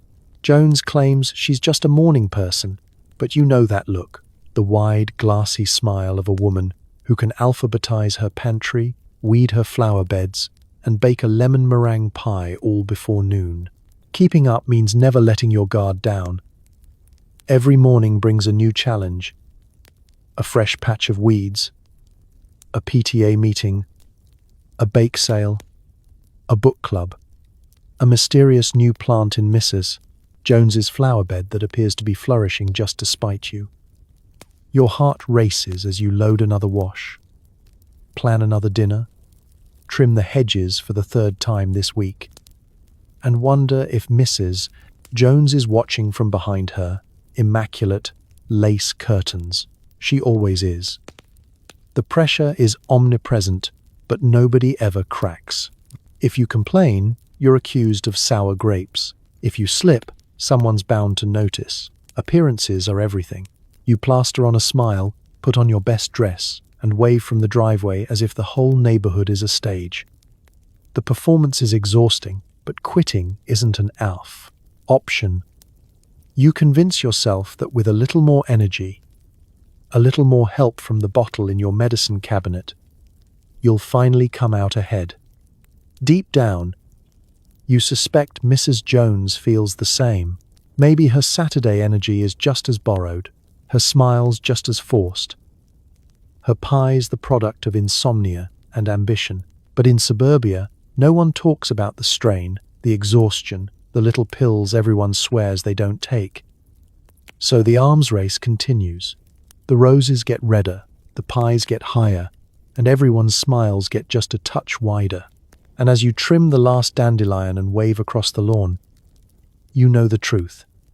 In the great suburban contest, the only way to keep up with the Joneses is to do it at hyperspeed, one day, one task, one little helper at a time. Behind every closed door is a woman who wonders if she's the only one melting down in full makeup. Spoiler, she's not. For all the bright smiles and brisk waves across driveways, there's a quiet truth humming through every pastel-colored block. Underneath the polish, the carefully pressed dresses, and the perfectly pruned petunias is a secret most housewives keep locked up tighter than the good silver. Sometimes, it all feels like too much. Everyone is pretending, but no one's sure how well. You sense it in the awkward silences between neighbors, the too hearty laughs at the PTA, the way Mrs. Robinson's voice trembles when she talks about her busy week. It's there when you see Ruth's lipstick slightly smudged, or notice Carol's eyes a little too bright during book club. Everyone shares recipes and hair tips, but nobody ever swaps stories about the panic in the pantry or the tears shed over a scorched casserole. You keep your shame private, sure that if you admitted it, the mask would fall and the whole show would collapse. Yet, beneath the surface, there's a silent bond, a sisterhood woven from exhaustion, nerves, and mutual, unspoken relief. In the checkout line at the pharmacy, you catch another woman's eye, and, for a split second, you both know. You both recognize the look. The weary gratitude for mother's little helper. The quiet calculation of how long the latest prescription will last. The secret hope that the next refill brings something stronger, or, at least, something kinder.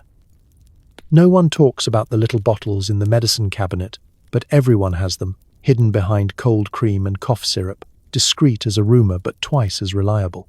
Just for nerves, you say if anyone asks. The truth is, it's for the nights when you can't sleep, for the mornings when the weight of perfection feels like a brick in your apron pocket. You pray the children don't notice and the neighbors don't gossip, but deep down, you suspect you're not nearly as good at hiding as you hope. Every so often, the facade cracks. There's a faint whimper at the sound of a breaking plate, a muffled sob in the bathroom while the roast burns, or an outburst at the dinner table that leaves everyone staring at their peas. Afterward, you collect yourself, fix your hair, and hope the blush covers your red eyes. You're not supposed to have bad days, not when you have so much to be grateful for, not when every magazine tells you happiness is a casserole away. So you keep your secrets, polish your surfaces, and pretend along with everyone else. But the beauty of this silent sisterhood is that, despite all the hiding, you're never truly alone. One day, you find an anonymous note of encouragement tucked in your mailbox. Just a scribbled, "Hang in there," with no signature. Someone brings you cookies just because. At the next PTA meeting, Ruth quietly slips you a recipe card and a knowing wink. No one says the word struggle, but it hangs in the air, softer than a sigh, strong as coffee. So the next time you find yourself crying in the pantry, shoes still on and pearls slightly askew, remember, you are part of a club much larger than you think. The shame may be secret, but the sisterhood is real, an invisible network of women who see you, know you, and quietly root for you, one perfectly imperfect day at a time.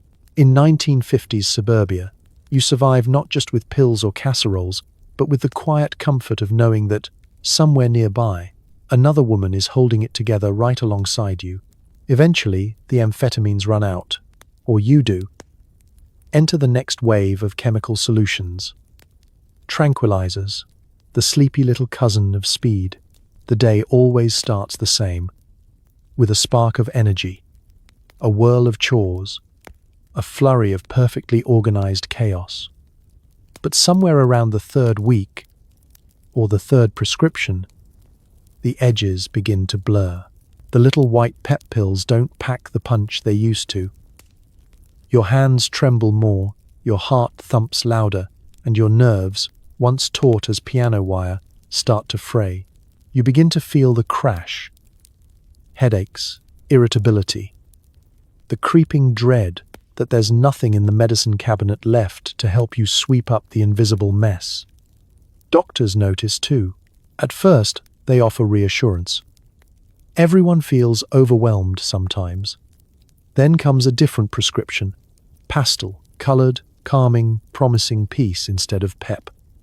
Enter tranquilizers. The advertisements call them a vacation in a bottle. The doctor calls them progress. You just call them a relief. The transition is slow, almost stealthy. At first, you only take a pill at night to help you relax. Soon, you're reaching for it at lunch, then again in the late afternoon. Whenever the world feels a little too sharp around the edges, the tranquilizers don't deliver the same rush. But that's the point. No more jittery afternoons spent cleaning grout with a toothbrush or alphabetizing canned goods at 3 a.m. Now, you drift. The panic softens. The background hum of anxiety fades into something like static. You notice the change in yourself. You move slower. You care a little less about matching the napkins or having the shiniest silverware. The dog can bark all afternoon and you barely flinch. You sit longer at the kitchen table, stirring your coffee, watching the steam rise in lazy swirls. Your husband notices too. You seem calmer, he says, as if he's talking about the weather. You nod, smile, and hide the fact that sometimes you feel too calm, like you're wading through a dream you can't quite wake up from. The neighborhood adjusts along with you.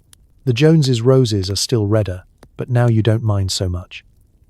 Book club discussions drift from recipes and curtain patterns to gentle jokes about mother's little helper and nighttime vitamins. Nobody mentions the word dependency. Why would they? Tranquilizers are modern, scientific, approved by doctors and neighbors alike.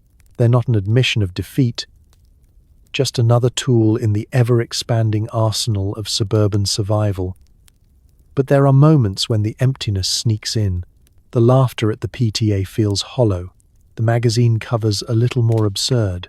You think of the days you powered through with a smile and a pill.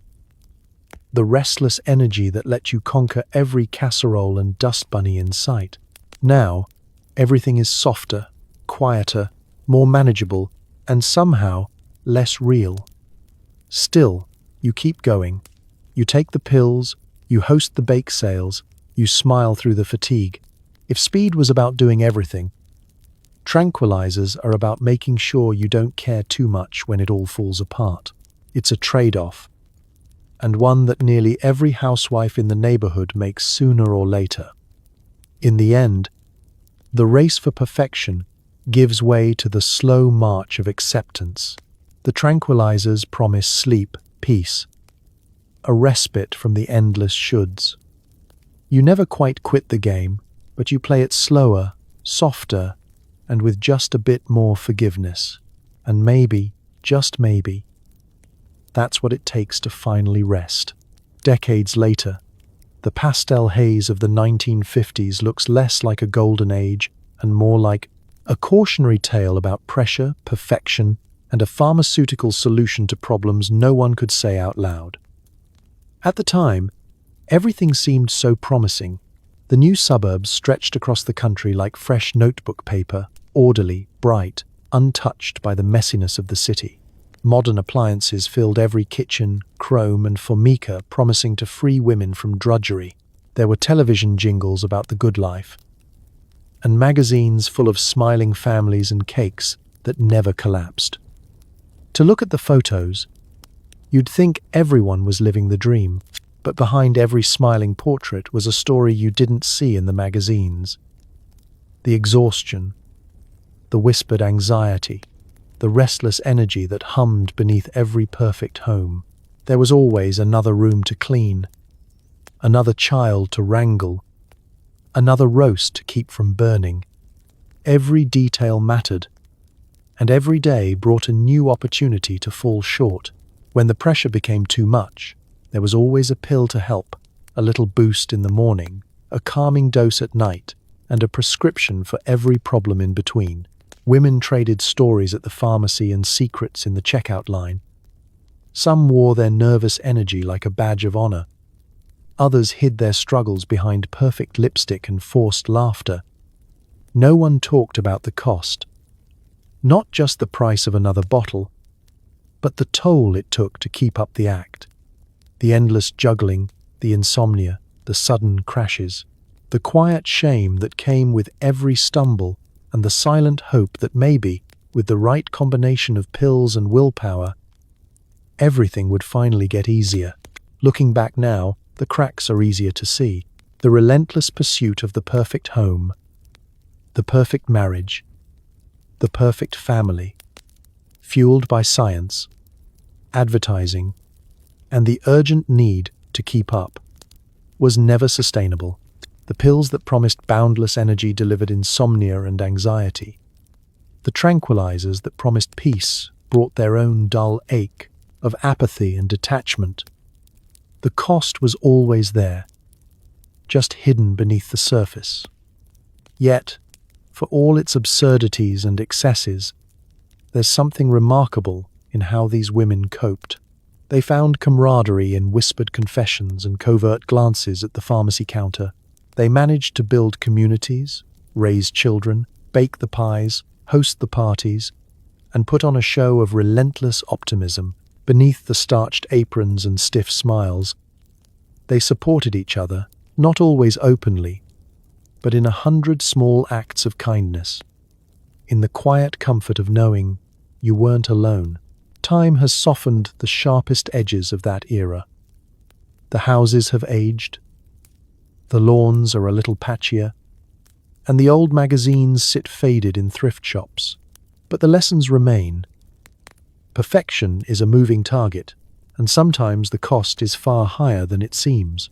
The suburban dream was sold as a promise of happiness, but real happiness, messy, unpredictable, unfinished, rarely fits in a Tupperware container. Looking back, the women of the 1950s did what they had to do. They made do, made it work, and made history, one day and one pill at a time. Maybe, in the end, the hidden cost of perfection wasn't a secret weakness, but proof of strength, quiet, stubborn, and absolutely real. The salesmen say these new gadgets will save your soul, well, at least your hands. But the housewife's real religion is praying the washing machine doesn't explode mid-spin, and that the vacuum doesn't suck up the dog again. Somehow, with all this technology, your work has doubled and your patience has halved. Step into the 1950s kitchen, where every surface gleams with chrome and every appliance promises more free time. The fridge has a special compartment for Jell-O, the toaster boasts 2 slots, and the blender is powerful enough to pulverize concrete, or at least the world's toughest carrots. The centerpiece, though, is always the washer-dryer, a hulking beast of metal and hope, humming in the background like a mechanical hymn. Every homemaker is promised a modern miracle. Ads in magazines claim that new dishwashers and automatic washing machines will set you free. The salesman who delivered your washing machine swore that with just one button, all your laundry woes would disappear. What he didn't mention was the hidden cost, literal and metaphorical. The payments are as endless as the laundry pile, and now you spend entire afternoons deciphering instruction manuals written in what appears to be Esperanto. You don your best housecoat and approach the altar of laundry. The washing machine is already grumbling, shaking the entire house on spin cycle and threatening to break free of its earthly restraints. You sort the laundry with the solemnity of a priest, separating whites, colors, and mystery stains. You pour in soap, muttering a silent prayer that the suds won't overflow, and chase the dog through the living room again. The spin cycle begins, and you brace yourself. If the machine shimmies across the linoleum, you simply wedge a folded towel beneath it, one of the many modern rituals that weren't covered in Good Housekeeping. Meanwhile, the new vacuum promises effortless cleaning, but weighs as much as a small refrigerator and has a hose with a mind of its own. You recall the time it inhaled your best apron and nearly took out the cat, but you press on, determined to worship at the altar of progress. The dishwasher is next, rumbling and sloshing, threatening to leak unless you stack the plates just so. Each new device arrives with hope and leaves you with another step in your daily liturgy. Of course, there's a catch. The more gadgets you have, the more work you seem to create. Suddenly, it's not enough to have clean clothes. They must be spotless, scented, and ironed within an inch of their lives. The floors are never clean enough, the dishes never quite gleam, and the neighbors are all comparing their latest appliances like trophies. Mrs. Jones just got a stand mixer. You pretend not to care, but you eye the catalogue anyway. Despite the promise of freedom, you sometimes long for a good old-fashioned scrub board and a reason to escape to the backyard for a few quiet minutes. At least then, nobody expected you to vacuum the curtains. Still, you find moments of gratitude when the dryer doesn't catch fire, when the icebox actually makes ice, when the blender turns fruit into a passable milkshake, and not a kitchen explosion. At the end of the day, the appliances hum and clatter, a mechanical choir singing the praises of modern life. You wipe your brow, pour yourself a glass of instant lemonade, and consider lighting a candle in thanks, or at least unplugging the toaster just in case. In the church of modern appliances, salvation is just another rinse cycle away. School sends home a note. Your child needs to build a model volcano by Monday. Luckily, you have access to more household chemicals than most modern labs, plus enough nervous energy to power a small city. If you've ever made papier-mâché while seeing sound, congratulations, you're living the dream. The letter appears on Friday afternoon, crumpled in the bottom of a backpack. Dear parents, please help your child with their science project. Translation: you will be building the project while your child offers suggestions and occasionally glues their fingers together. This is not your first rodeo. Last year, you engineered a solar system from styrofoam balls and enough glitter to blind the cat for a week. This year, the volcano. You read the instructions and assemble your arsenal. Baking soda, vinegar, food coloring, newspaper, flour paste, and the one essential ingredient, relentless, chemically enhanced enthusiasm. You barely blink before the kitchen is transformed into a laboratory of mayhem. Flour dust clouds the air, newspaper strips litter the counters, and every mixing bowl you own is commandeered in the name of science. Junior's job is to hold things steady, which he accomplishes by knocking over the baking soda at least twice. With steady hands and a pulse you can almost hear, you mold the papier-mâché volcano, smoothing lumps, patching craters, and trying not to scream when the dog tries to eat the project. Your mind races faster than the egg beater, running through every possible disaster. Will it stand up? Will it erupt? Will you ever get the glue out of the curtains? The kitchen timer ticks, and you realize you're already overdue for your next little helper. One pill later, and you're running on pure 1950s housewife fuel, ready to take this volcano to the next level. Junior contributes creative direction. Can it shoot real fire? What if we add glitter? Can we make it smell like dinosaurs? You do your best, promising nothing but a memorable eruption. The evening blurs into a whirlwind of construction and chaos. By midnight, the volcano is a masterpiece. painted brown with ominous red streaks and a hidden chamber for the grand finale.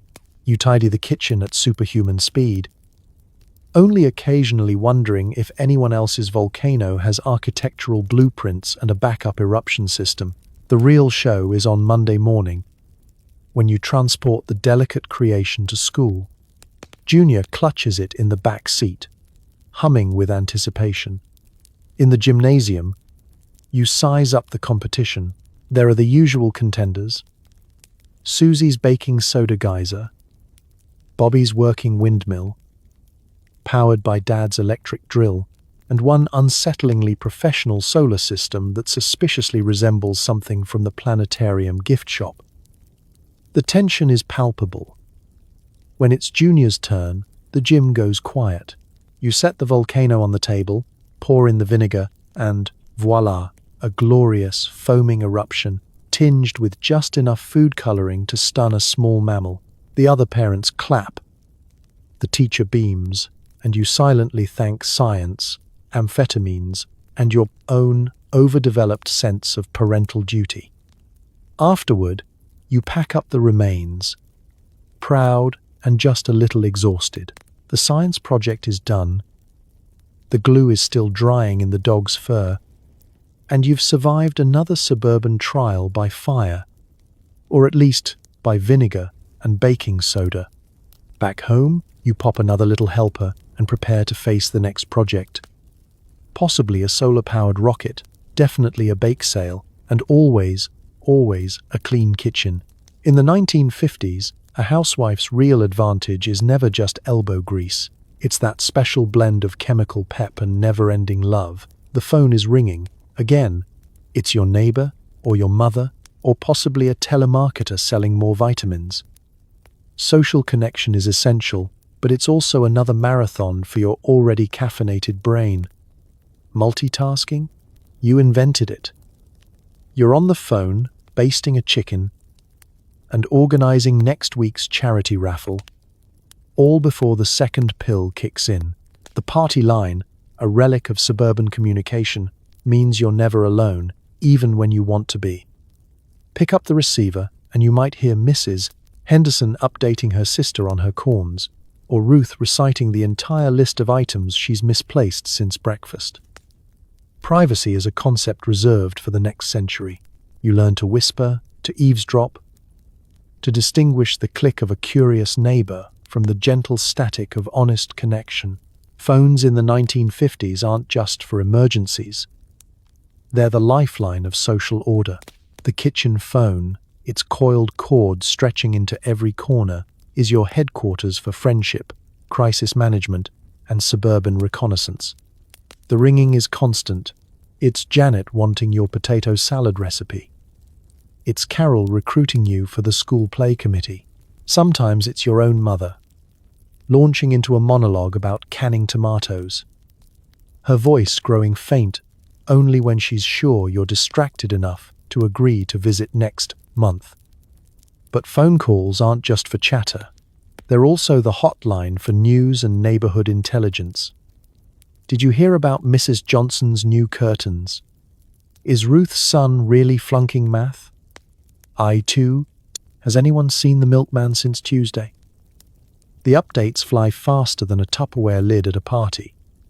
You keep one ear on the phone and one on the back door, just in case the conversation shifts to you. Meanwhile, your hands are never idle. You're folding laundry, flipping pork chops, writing reminders on the back of old envelopes. You cradle the phone with your shoulder while separating the kids' arguments with hand signals and telepathic threats. It's a ballet of busy work, all performed with the nervous grace of a woman running on housewife rocket fuel. Every call requires attention, judgment, and the delicate skill of extricating yourself before Ruth starts describing her foot ointment in detail. And then there's the gossip, an essential nutrient of suburban life. Everyone pretends not to participate, but everyone is in the game.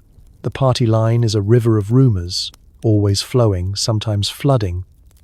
You listen, contribute, and occasionally wince at the latest scandal. No, Carol's new poodle is not actually a rescue. Yes, Janet did faint at the last bake sale, but only after she found out she'd sold store-bought cookies by mistake. The phone itself becomes a prop in your daily drama. You twirl the cord, rehearse pleasantries, and master the art of the polite sign-off. "Oh, I really should get back to the oven," is a universal code for "I can't listen to another minute about Ruth's bunions." But sometimes, in the quiet after the click, you admit you're grateful for the noise. The phone line is a thread connecting you to everyone else. The proof that, even when you're frantic, you're not alone. Eventually, the ringing subsides, and you hang up, brain buzzing and chicken only slightly overcooked. There's a comfort in the chaos, a rhythm to the interruptions. The party line may never rest, but in a world of lists, casseroles, and constant commotion, at least you know someone is always there, waiting, listening, and ready to pick up on the first ring. Nobody tells you that looking perfect at all times is its own Olympic event. Stockings run, petticoats itch, and someone somewhere is judging your lipstick shade. Underneath the elegance, there's a deep existential question: how do you accessorize chronic exhaustion? Step into the 1950s closet, a pastel battleground lined with crinolines, pressed dresses, and more pairs of sensible pumps than any one person could ever wear out. The law of the land is effortless chic. Never mind that it takes an army's worth of effort and enough bobby pins to reconstruct the Brooklyn Bridge. You start each morning with an outfit plan that reads like a military campaign. Iron the dress, coordinate the shoes, select the perfect strand of pearls, and hope your girdle doesn't stage a mutiny by noon. Fashion, in theory, is about expressing yourself. In 1950s suburbia, it's about expressing that you are not, in fact, coming apart at the seams. Your outfit is armor. Hair sprayed into immobility. Lipstick in a shade that signals both approachability and quiet dominance. Gloves for every outing, and a hat if you want to win extra points from the neighbor who owns binoculars. The only thing more dangerous than a wrinkled skirt is a wrinkled reputation. Plaid is everywhere. On skirts, curtains, aprons, even tablecloths.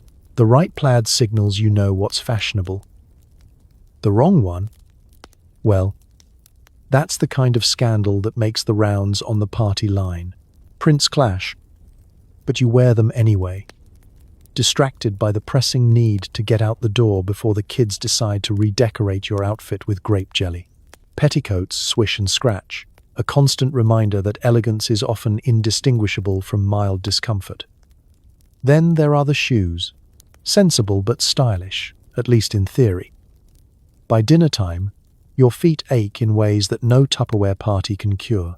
Pumps for shopping, loafers for cleaning, heels for PTA, each pair carefully selected to send the right message, though the only person truly impressed is the dog, who now has 3 new chew toys. And let's not even start on the stockings. They snag on the kitchen chair, run at the worst possible moment, and are always in short supply. Hair is another daily production. Set in rollers overnight, sprayed and pinned until it forms a helmet strong enough to withstand a light breeze, or an unexpected visit from the mother-in-law. Hats perch precariously, threatening to fly off at the first sign of emotion. And through it all, you smile, nod, and pretend that everything is as easy as the women in the magazines make it seem. Underneath the layers of fabric, of powder, of effort, there's a longing for comfort, for a day when fashion means pajamas and slippers. You daydream about elastic waistbands, bare feet, and hair that moves. But for now, you press on. The costume must be perfect. The illusion must be maintained. The world must believe that you have it all together, right down to the matching clutch purse. As you peel off the plaid and pearls at the end of another marathon day, you marvel at your own endurance. You made it through, even if your stockings didn't. In the world of 1950s fashion, survival is an art form, and every housewife is a master. Even if nobody ever sees the mismatched socks hidden under her slippers, every magazine recommends a trim figure. But there's a twist. Your exercise routine is less about jumping jacks and more about shaking with nervous energy while rearranging the linen closet for the 6th time. Between amphetamines, low-calorie dinners, and the fear of swimsuit season, the only real workout is trying to keep up with your own heartbeat. Health in the 1950s is all about appearance, not wellness. The magazines are full of pastel-clad women stretching in immaculate living rooms, smiling as they trim their tummies in 5 minutes a day. You flip through pages of absurd devices, vibrating belts, spring-loaded thigh machines, and something called a reducing roller, which looks suspiciously like a torture device for bread dough. Every month, a new article promises a secret shortcut to a swimsuit-ready body. Eat more grapefruit, swear off potatoes, sit-ups before sunrise. The advice shifts, but the message is clear. Thin is in, and sweat is optional. You try your best. You roll out the exercise mat, a cheerful patch of rubber that smells faintly of desperation, and attempt a set of calisthenics.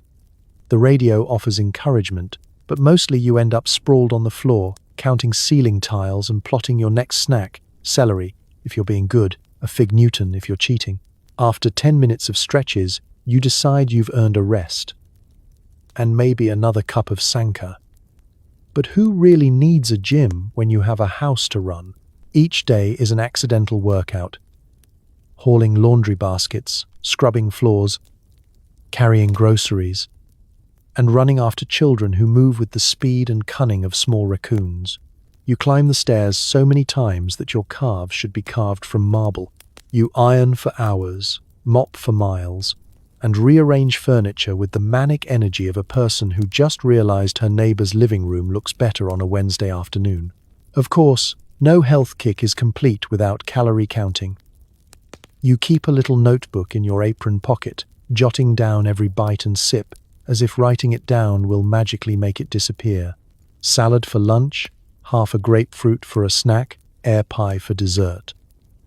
At dinner, you serve your husband heaping portions and then nibble at a single forkful, pretending you're just not that hungry. All the while, your stomach rumbles loud enough to startle the cat. When hunger threatens your resolve, chemistry comes to the rescue. Those handy little pills from Dr. Lawson curb your appetite and send you zipping through chores with the energy of a caffeinated gazelle. Who needs food when you have synthetic willpower? You lose a pound here and there, gain a compliment at bridge club, and quietly curse the swimsuit hidden in the back of your closet.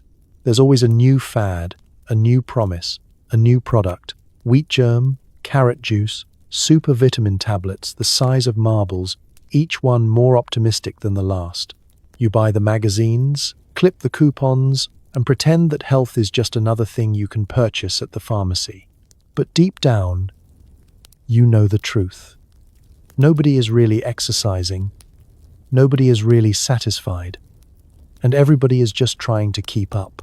At the end of the day, you collapse into bed, heart still racing, mind still counting calories, and hope that tomorrow you'll wake up a little slimmer, a little stronger, or at least a little more forgiving. In the 1950s, the real health kick isn't about fitness. It's about endurance, denial, and the relentless, caffeinated, amphetamine-fueled pursuit of an impossible ideal. And so, as another day winds down in the spotless, pastel-lit trenches of 1950s suburbia, you find yourself at the edge of your meticulously tucked-in twin bed, hair still set, eyes wide open, and mind-running marathons that would make an Olympic coach cry.